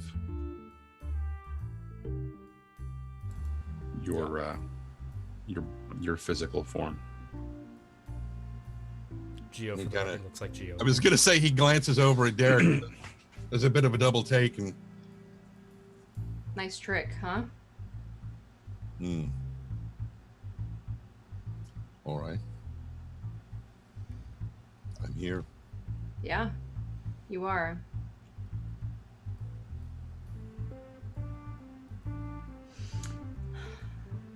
So, tell me about your plan and Egg's plan on fixing Derek and somehow releasing the other hostages that I guess are under the same type of issue. Derek is a hostage in his own body, but he's a hostage.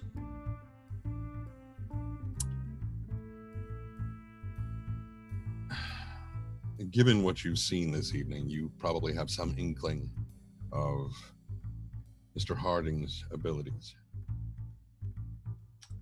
Yeah, I don't understand how that's supposed to help. I haven't quite figured that piece of the puzzle out. It will sever the tether. So I just need to grab Bishop and put him in front of him and then it turns to stone and that severs it? Is that what happened? There's more than one bishop. I know. This is about Derek. So you want me to turn Derek to stone? Are you fucking kidding me right now? That's your plan.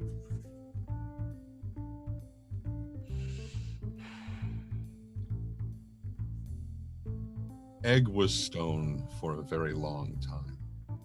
And he glances over at Derek and says, you know, I believe it was Malcolm and his friends who found him and freed him, for lack of a better term. So it is possible to undo. But the key point is that it will sever the tether. That has to be taken care of first.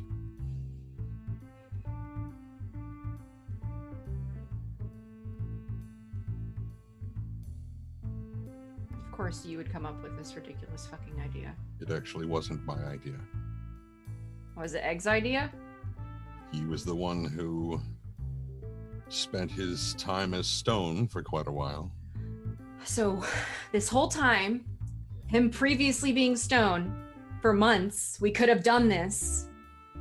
And you're telling me now, because I'm about to kill a bunch of people, it had to resort to me doing this?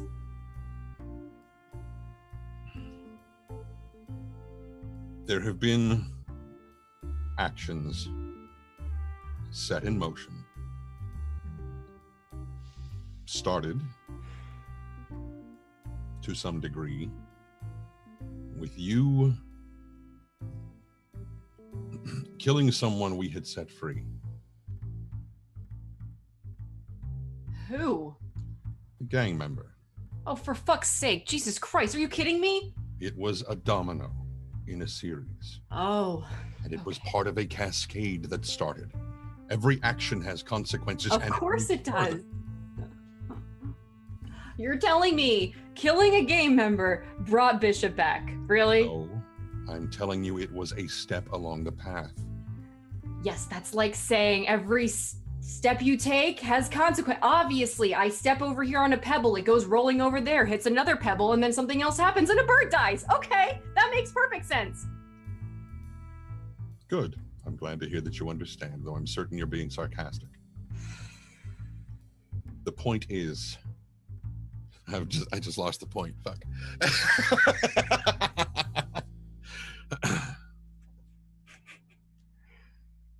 I'm sorry.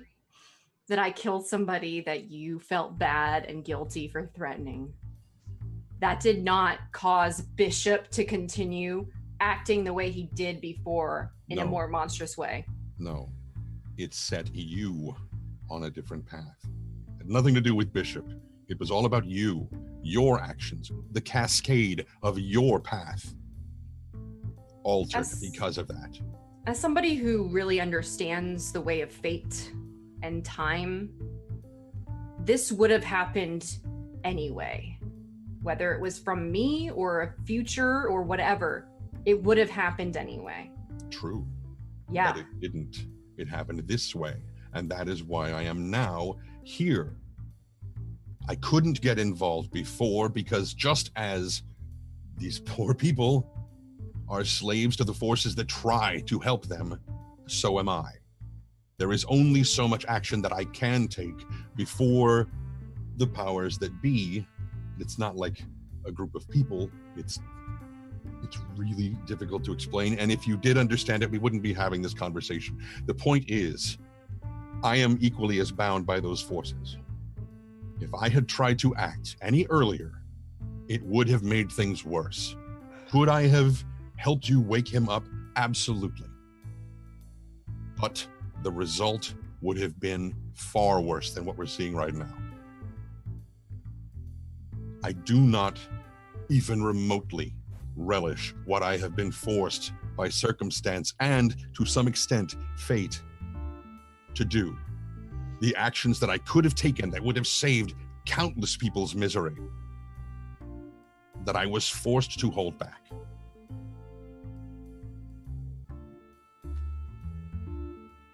So, those people that are dead because of him, that were tortured for who knows how long, that's on you. Can you live with that? It's on far worse, far more than just me. And yes, I can because I have to. I have to continue living with it because if I don't, we wind up right back in the situation with the battle between the Bjorns trying to take over the Foundation. And if that guy gets a hold of the Foundation, this is a fucking picnic. Right around there. Politics of the Bjorns are not my concern.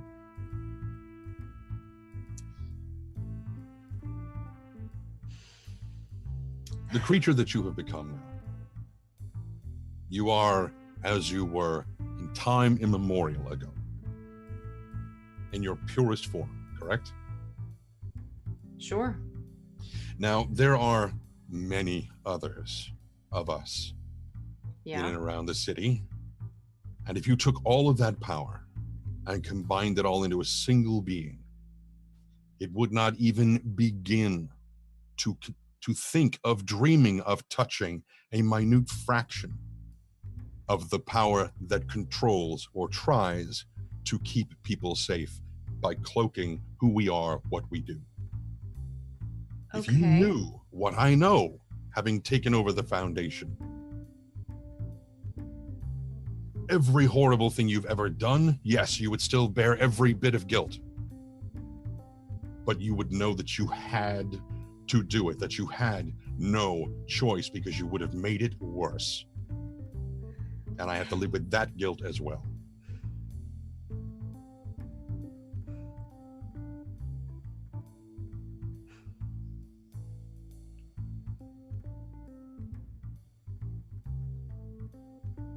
Tell me about Barton. Barton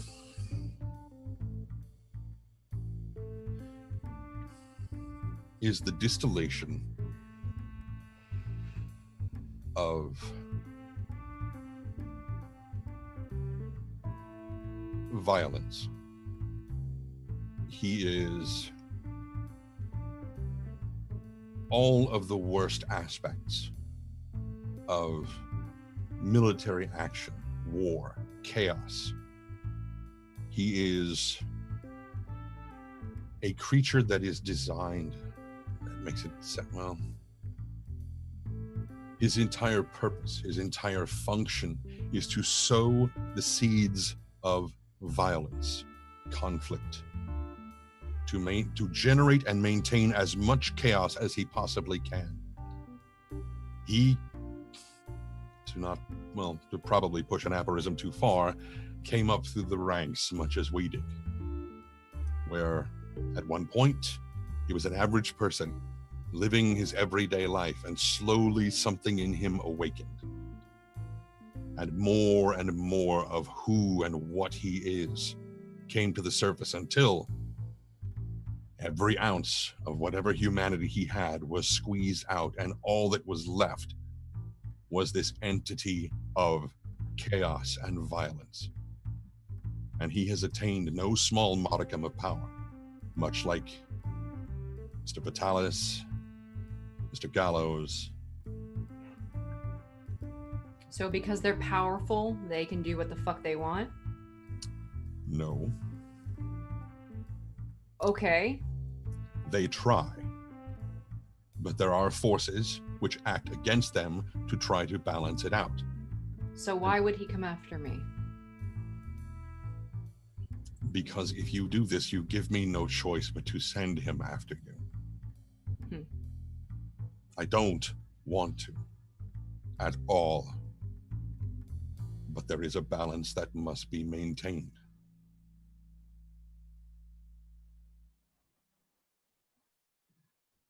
All I'm asking, when all of this boils down to its base elements, all I'm asking you to do is hold on for a little bit longer and let Egg and Herbert do what they need to do. I swear to you, it will work. Here is my bargain. And Archangel is standing behind him. And he kind of glances over his shoulder to Archangel like, don't say a word.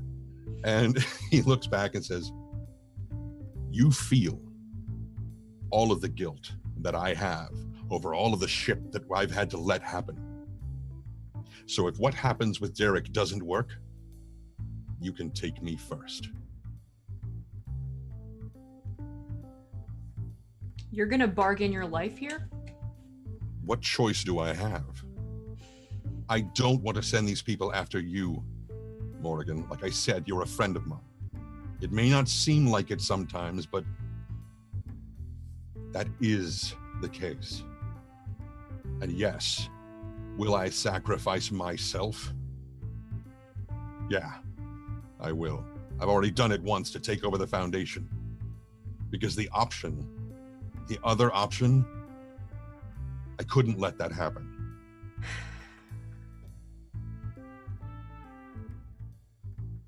So I lose either way. No. Yeah. Even killing you would give me no satisfaction because Derek would be gone. And if you hold on, and this does work, If. is the most powerful two-letter word in existence. If it does, what do you gain? You get Derek back. You, Egg, Geo, Johnny. And he starts to say Herbert and stops, and you all work together. You find this son of a bitch and you stop him. Where I can help, I will. But if I can't, I can't. So I have to wait for my, quote, friends before I can do the thing that we're gonna do anyway. So it's okay if it's in a group, but if I do it, it's not. You are talking about killing Bishop, are you not? I'm talking about stopping him. Killing stops him. Really? Yeah, Then what happens? then he's dead. And then And then you can do whatever the fuck you want. he comes back. I told you, we've all been on this carousel before. He Okay. will return. Do you have a plan to permanently kill this monster or not? You have a plan for Derek, apparently. What else aren't you telling me? What's up with the dude behind you? What's his deal? You are keeping more secrets. You won't tell me what's going on. How am I supposed to trust a word you're saying?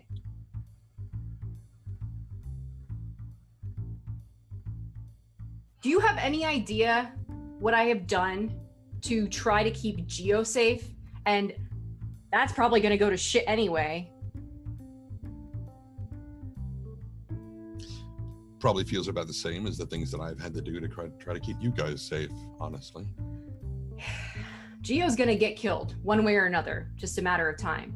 But you're not going to do anything to interfere with that because it would disbalance things. True. Yeah. So am I. I'm going to get killed at some point. That'll upset the balance, but it will right itself.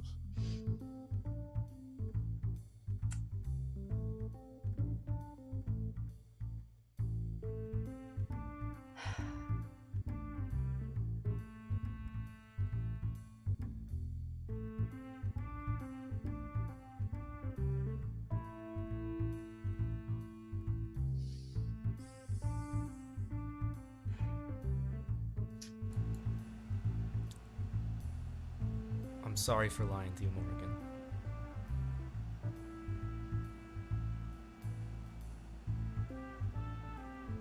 But I think Cal's right here. Man lies. I'm not surprised. I have never lied to you. Not once. But you didn't always tell the truth either. Only when it suited you, when it was time. Right? True. Lies by omission, as they say. No. Cal's a coward. And you've done the same, Morrigan. Oh, I've lied. Absolutely. Absolutely. I've never, ever said I haven't lied. And yet you still think you were looking out for us. No. Can't you believe I we'd do the saved same? you before. You didn't want to see what happened. That offer still stands. If you want to see what you did and how you died, I'm more than happy to show you.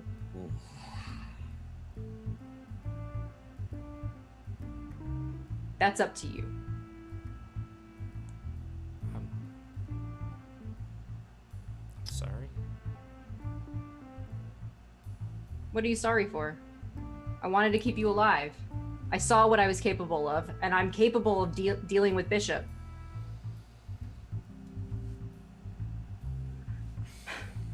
Okay.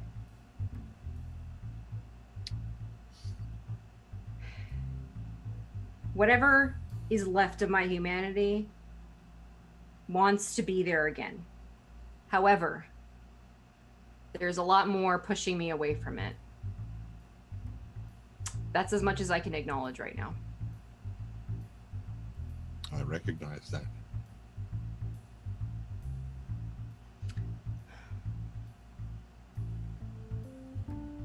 If either you, Egg, Geo, any of the people that I was working with betray me, the death that happened to that gang member that you think caused ripples will be paradise compared to the shit I will do.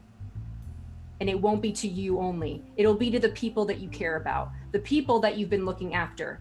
So fix Derek, or this is nothing, and I don't care the cost that it will take to get retribution. That's when you hear an explosion in the distance.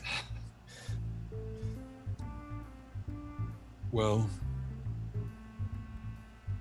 the people that I care about, in my position, that is everyone in this city. So this city will be empty should you take those actions. Yeah. So you better not fuck it up. She's gonna start walking away and her wings just go whoosh. I'm ending my avatar state.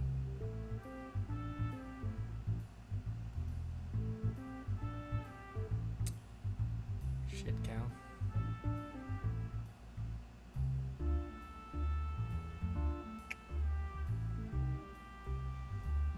Yeah. Any more bright ideas? More than I could ever communicate.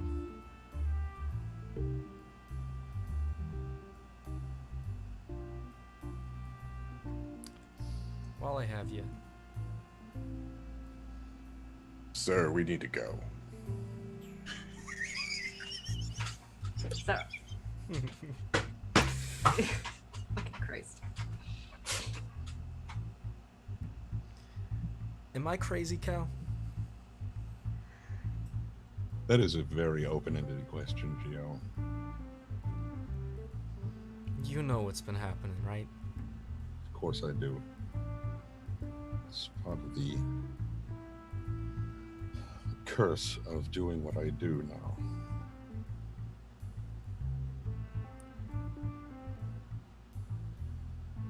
Is it real?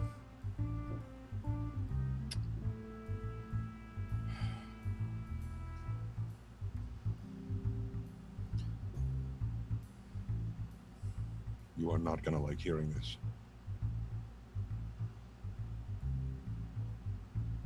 Are you sure you want to?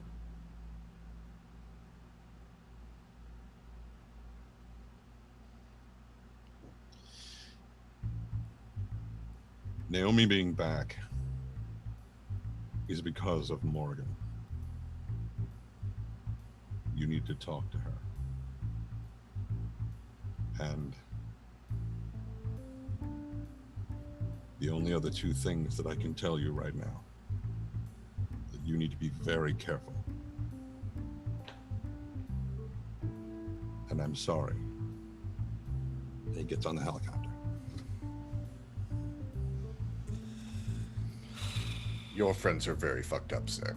You have no idea. You should have seen the naked kid. Oh, shit. You know, Cal, I was hoping you wouldn't turn into one of those vague assholes. Comes with the territory, Gio. Helicopter lifts off, leaving the chaos of what's going on around the two of you. Morrigan, as you're walking away, Bishop number 1 is still there, watching you and smiling.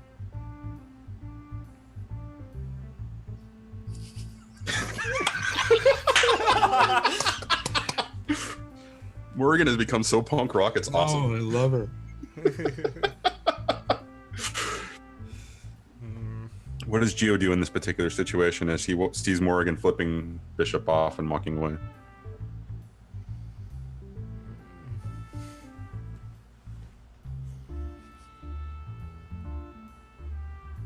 He hesitates for a moment and then chases after her. Morrigan, sorry. If I hear the word sorry one more time, If you're right, bring out your tongue. almost apologized again for apologizing. Not gonna do that. Good. You mentioned me dying. Yeah, I was pretty fucked up. Do you want to see?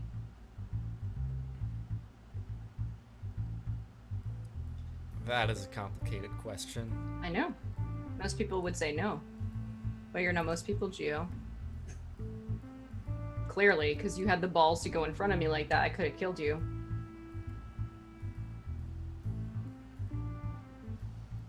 Show me.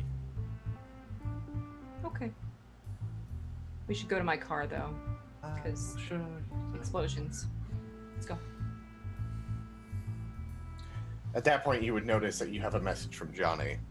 Who, me or Gio? Yeah. No, you. You had a message from Johnny. Oh. You've just been dealing with. Oh, that's right. That's right. What's the message? As I'm walking to the car, checking my phone anyway. Oh, some shit's going down here at the arcade. I think they got lawyers and stuff, and there's some crooked cops, and I don't know what to do. And then I need help, and then that's where the message ends. For fuck's sake, I swear to God. It was just easier when you were an avatar. I mean, everybody was fucked at that point. Yeah, You didn't have to care about anybody. That was a really tough decision for me. But, okay. We get into the car. Okay. Are you ready? This is not going to be pleasant.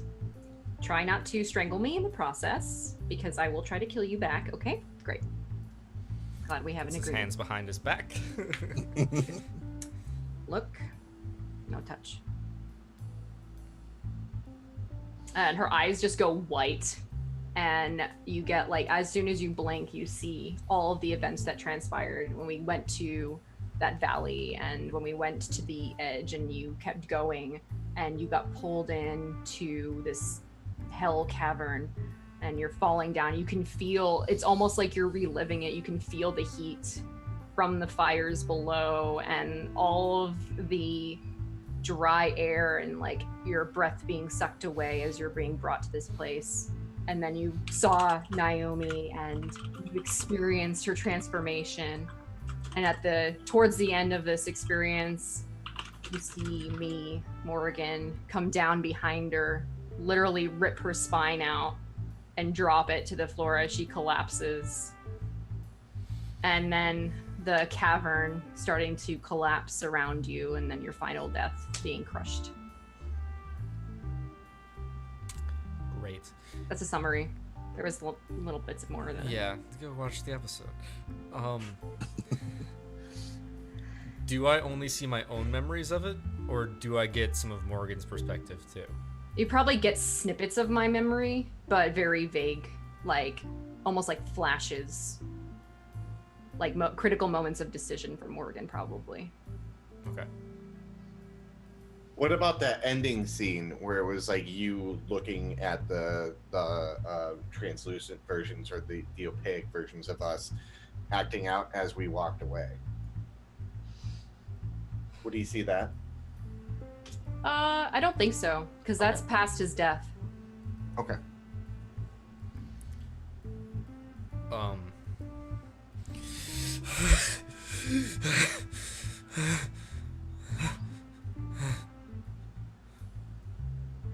Not great. No. Sorry, sort of. I don't understand. Which part? Oh yeah, she's a Mayan god of some kind. I did some research. No, I knew that. Wait, what? Rewind. What? You know your girlfriend's fiance, whatever, is a god? Yeah. I knew she had powers since we... Yeah, the whole earthquake thing. Yeah. Mhm. I didn't realize all of what they were until she was almost gone. Yeah, that kind of sucks, huh?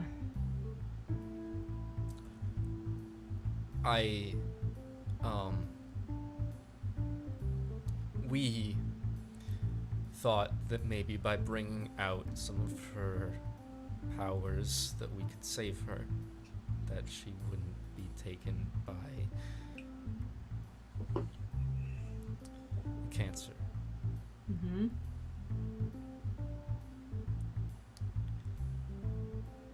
Instead, well, I learned more about her. Is there something you're not telling me?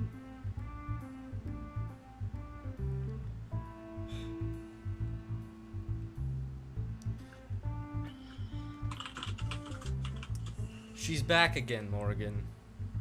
Oh, for fuck's sake. Come on, are you serious? Bishop's back. Another god is back. Do you want to kill her this time? I don't want to kill her at all. Okay. She was gonna kill you, though. Yeah, I know. So I'm what do not you saying wanna... I shouldn't kill her. Just saying I don't want to. I mean, I can do it again if you want. No. I could try a different method this time, No, rather than this fine thing. not your fight. Right, it's really not. No. I'm supposed to help. If I don't occupy myself, I might end up killing people anyway, so you might want to include me on that one. Because I'm not joking, I really just... Yeah. All right. Johnny needs help though too, so maybe I get to, you know, do something fun there. You also have a video attachment. Like a video attachment of the secure. What the fuck? What is wrong with teenagers? I swear to God. I don't think I was this ridiculous when I was a teen. Maybe more sad and Are you watching the video, alone. Gio? Yeah. So what you would see is what happened last time, where he's like playing the arcade with this person, and then the guy bashes the arcade machine, and Johnny tries to stop him, but the guy tries to weirdly walk around him, and like his hair flows like it's like underwater as well when he's like moving like this. But Johnny like throws him back, and like the two are having a standoff, and the guy goes to put him in a headlock, but then Johnny just goes like this and is like looking at the other people, and then lets the guy like walk away. But you see in like your eye catches like the arcade machine has a huge like cave in where it's at, like someone was like super strong like punched it in. I might have been that bad as a teenager, but Wait, you were like this as a teen? I mean, not that bad.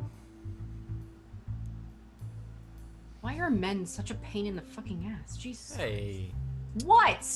no, It's you're right. true. You're right. Yeah. I mean, women are pretty bad too, but you guys? First Cal with his oversensitivity, you with the girlfriend thing, fiance, sorry, whatever. Then Johnny over there thinking he's Superman. Herbert, I'm not touching that right now. I don't know what that is. I'll figure it out, but right now, Stone, some kind of visual thing. He had like a freak out in my office when he saw Derek. It was like a whole thing. So I'm gonna go berate Egg tomorrow. Today, we're gonna go to Johnny's arcade place or whatever to deal with crisis there, and then we'll deal with your crisis. And tomorrow I'll deal with mine again, like I have been for several months by myself. Thanks, Cal.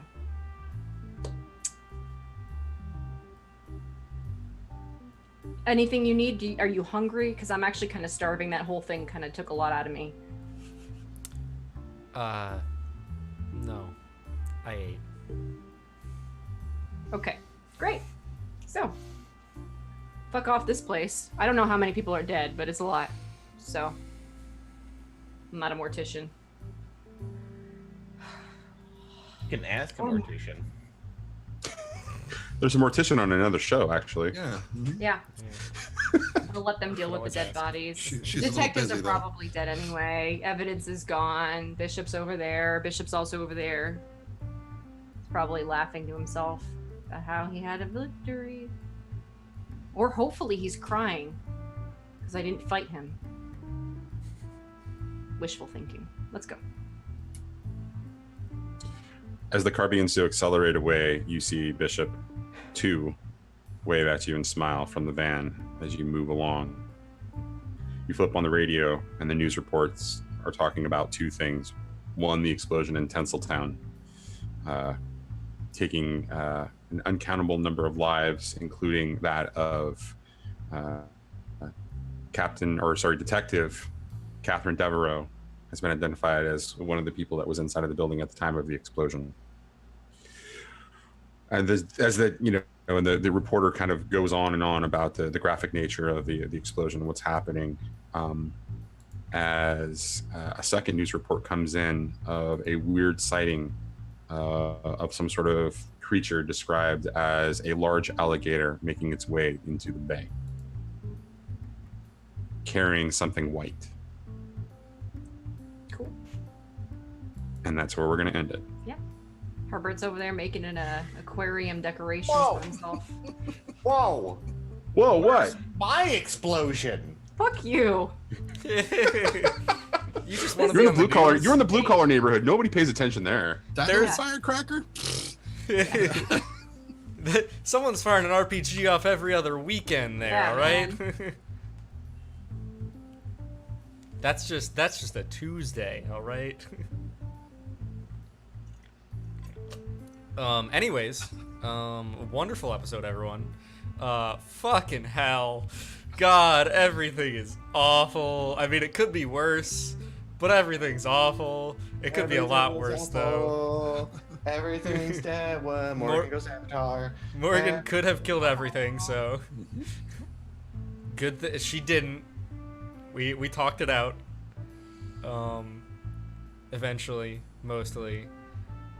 And as long as we don't fuck anything up, she's not going to murder literally every living soul in the city.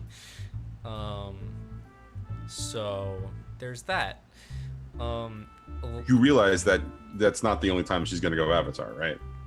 Oh, yes. I'm Okay, just fully making aware. sure. I'm totally Like- making sure that the provocation is there again.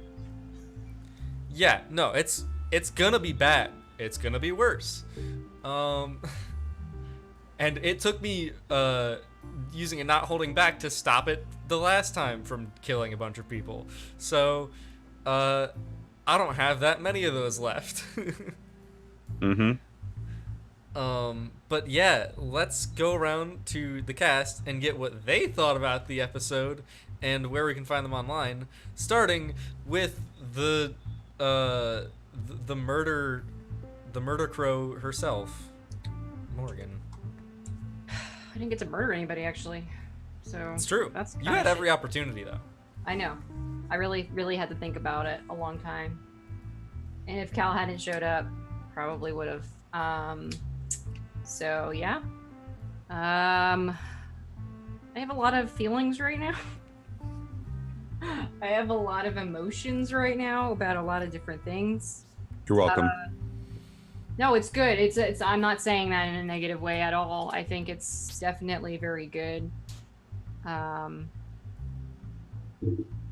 It's bad in that the longer that this goes on for her, the more powerful she's going to be and the worse it's going to be next time she drops into an avatar. So yeah.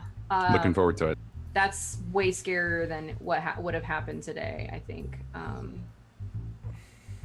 If she goes Avatar again, once she's done, I think she'll just be destroyed. Like, I don't think she'll exist anymore.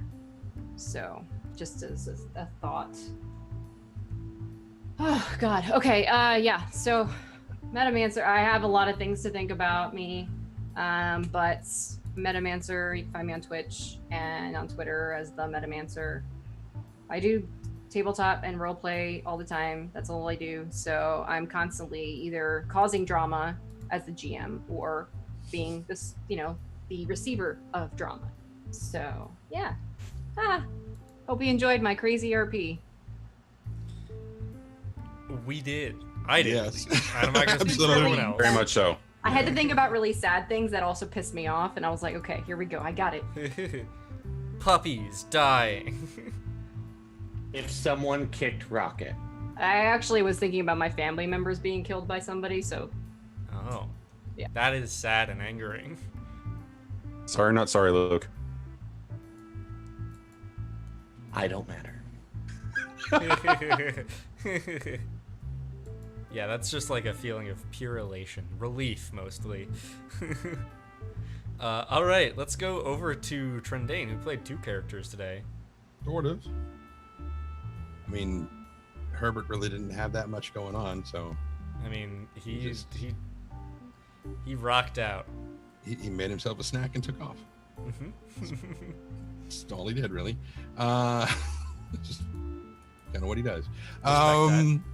And then, of course, playing Calvin, who I was just like, oh my God, no, this is going to be awful. And I'm trying to keep up with messages from Johnny and incorporate those into what I'm doing. And I'm like, shit, how do I bring this up? Because he's like, the gang member. And I'm like, shit, I already passed the point where I could have plugged that in. What the hell? Okay, I'll come back around to it at some point. And I was just kind of working. I was like, oh, wait, I can bring it up now. So it's, oh man, just, I think some of the best, just really visceral, just deep, just chewy RP I've had. both times in the show it's been with you, and it's just fucking great. Oh my god, I love it so much. Oh my god. Okay, yeah. So I've been Trendane. Well, I've been Herbert and Calvin, but I am Trendane, and you can follow me mostly on Twitter because I don't stream that much on my channel at all. Let's see, today's Thursday, so I don't think I have anything going on tomorrow, but Saturday morning, for those in the Americas, it'll be afternoon for those of us in the Englands. On the Beyond Skyrim Twitch channel, we're doing a Q&A for one of the mods that we're working on, and my job will basically be to keep the devs reined in and focused and on topic and stuff, and we'll be answering questions from the chat. And then that night, Saturday evening, we are returning to Barovia with the Curse of Strahd over at Arvin Elrond's channel for our second episode in Curse of Strahd with Infinity and Beyond D&D. Yes. And Mr. Johnson? I thought it was Bateman. Bateman, yes, thank you. Sorry. Nab tab. Excuse me. Sorry, right. Because the backwards B still sounds the same. Yeah. All the other letters are symmetrical. They look the same forwards, well, except for the end. Never mind. Fuck it. Just go on. Hi. I'm super yachting. My name's McLoken. I am a tabletop creator. I have a show that I do on my Mixer channel called mixer.com/storyquest, where we do our D&D show called Chosen. Hopefully more shows to come. We'll see in the future. But for the time being, I had a really great time tonight. I really liked seeing that scene where Cal came back. I was mad Johnny wasn't there, but Johnny was dealing with home aloning the fucking bad guys that are showing up to attack his place or his dad's business. So I still have a plan for that, but a lot happened. So that was a super awesome RP session today, and I loved it. Yeah, this was super intense. We haven't had that much intense RP in a while. It was great. I'm happy to see that we all got to do a little bit of it. Although Johnny was blowing shit up mostly, which was also pretty damn cool. Mm-hmm. And I really enjoyed this. That conversation with Morrigan while pretending to be Derek, and then when Morrigan definitely knew that I wasn't Derek. Whoo! Yeah, super great time. VideoStoreCowboy, tell us about you. Hi, I'm me. I'm all over the place. That's me. Okay. No, all right. Johnny, Video Store Cowboy, GM for 6 and 20. We do this thing 3 times a week. Also on Arvin Elrond's channel for Esper Genesis, and then I believe next Monday I'm going to be on Dungeons and Distractions, playing in a separate game of Curse of Strahd, where I'm going to be playing a paladin, something I've never done before. So yeah, that's going to be fun, especially based on who I've taken inspiration for the character from. So yeah, anyways, that's me. Find me on Twitter. Huh? Robert Tilton. No. Good. Why? Is that who you're basing your character on? No. Robert Tilton is a televangelist from Texas and Oklahoma, and he's the farting preacher. If you remember that video, I do not remember that. Look that up. Did you hear that? Yeah, it was good. Play it right now. No, actually, I'm basing the character on Captain America. Oh. On the Steve Rogers from the films, because I figure he is the best example of a paladin that I could come up with. So yeah, Good. Hopefully someone will punch him in his perfect teeth. What? Nothing. What's wrong with Chris Evans? Well, Nothing, but you're playing a Curse of Strahd game. Ah, right on. when you all have right. people collecting muck, and then there's a nice shiny king that shows up.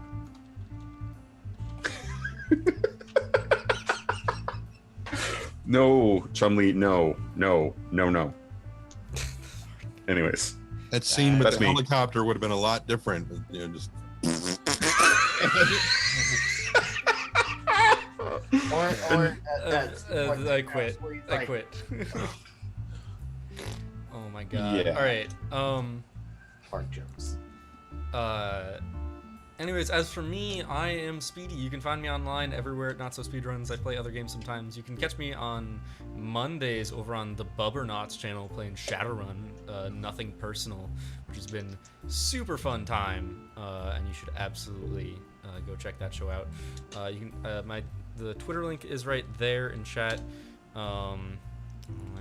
It's not YT, it's YouTube, because I can't do short things. If you want to catch all the recordings of this show, or at least most of them, you can check out the YouTube. I'm going to be updating it probably right after this or sometime tomorrow, so we have all the previous episodes as well for you to catch up and all that good stuff. Other than that, I don't have much else to do. I want to thank people who came out here today. Thank you for those hosts as well. I know I saw Fiona coming in here with that host. Much love, as well as Unmade Gaming earlier. We are going to end this off with a raid. And right now online, I see a streamer who I've been wanting to get a chance to hang out with for a while, called Jane Zero. She does a bunch of indie games, and she's currently playing some Moonlighter, which is a super fun game. So we're gonna go over there. It's all about Octopath Traveler, man. Octopath Traveler is good. I've been playing that on my Switch, but I don't have a capture card, so I can't stream it. But we're going over there. Go ahead, copy paste that raid command, and I will see you guys there. Thank you so much for coming out and watching. This has been a great episode, and I cannot wait for next week. We'll see you all next time. And as always, no matter what happens, don't forget to take it slow. Bye.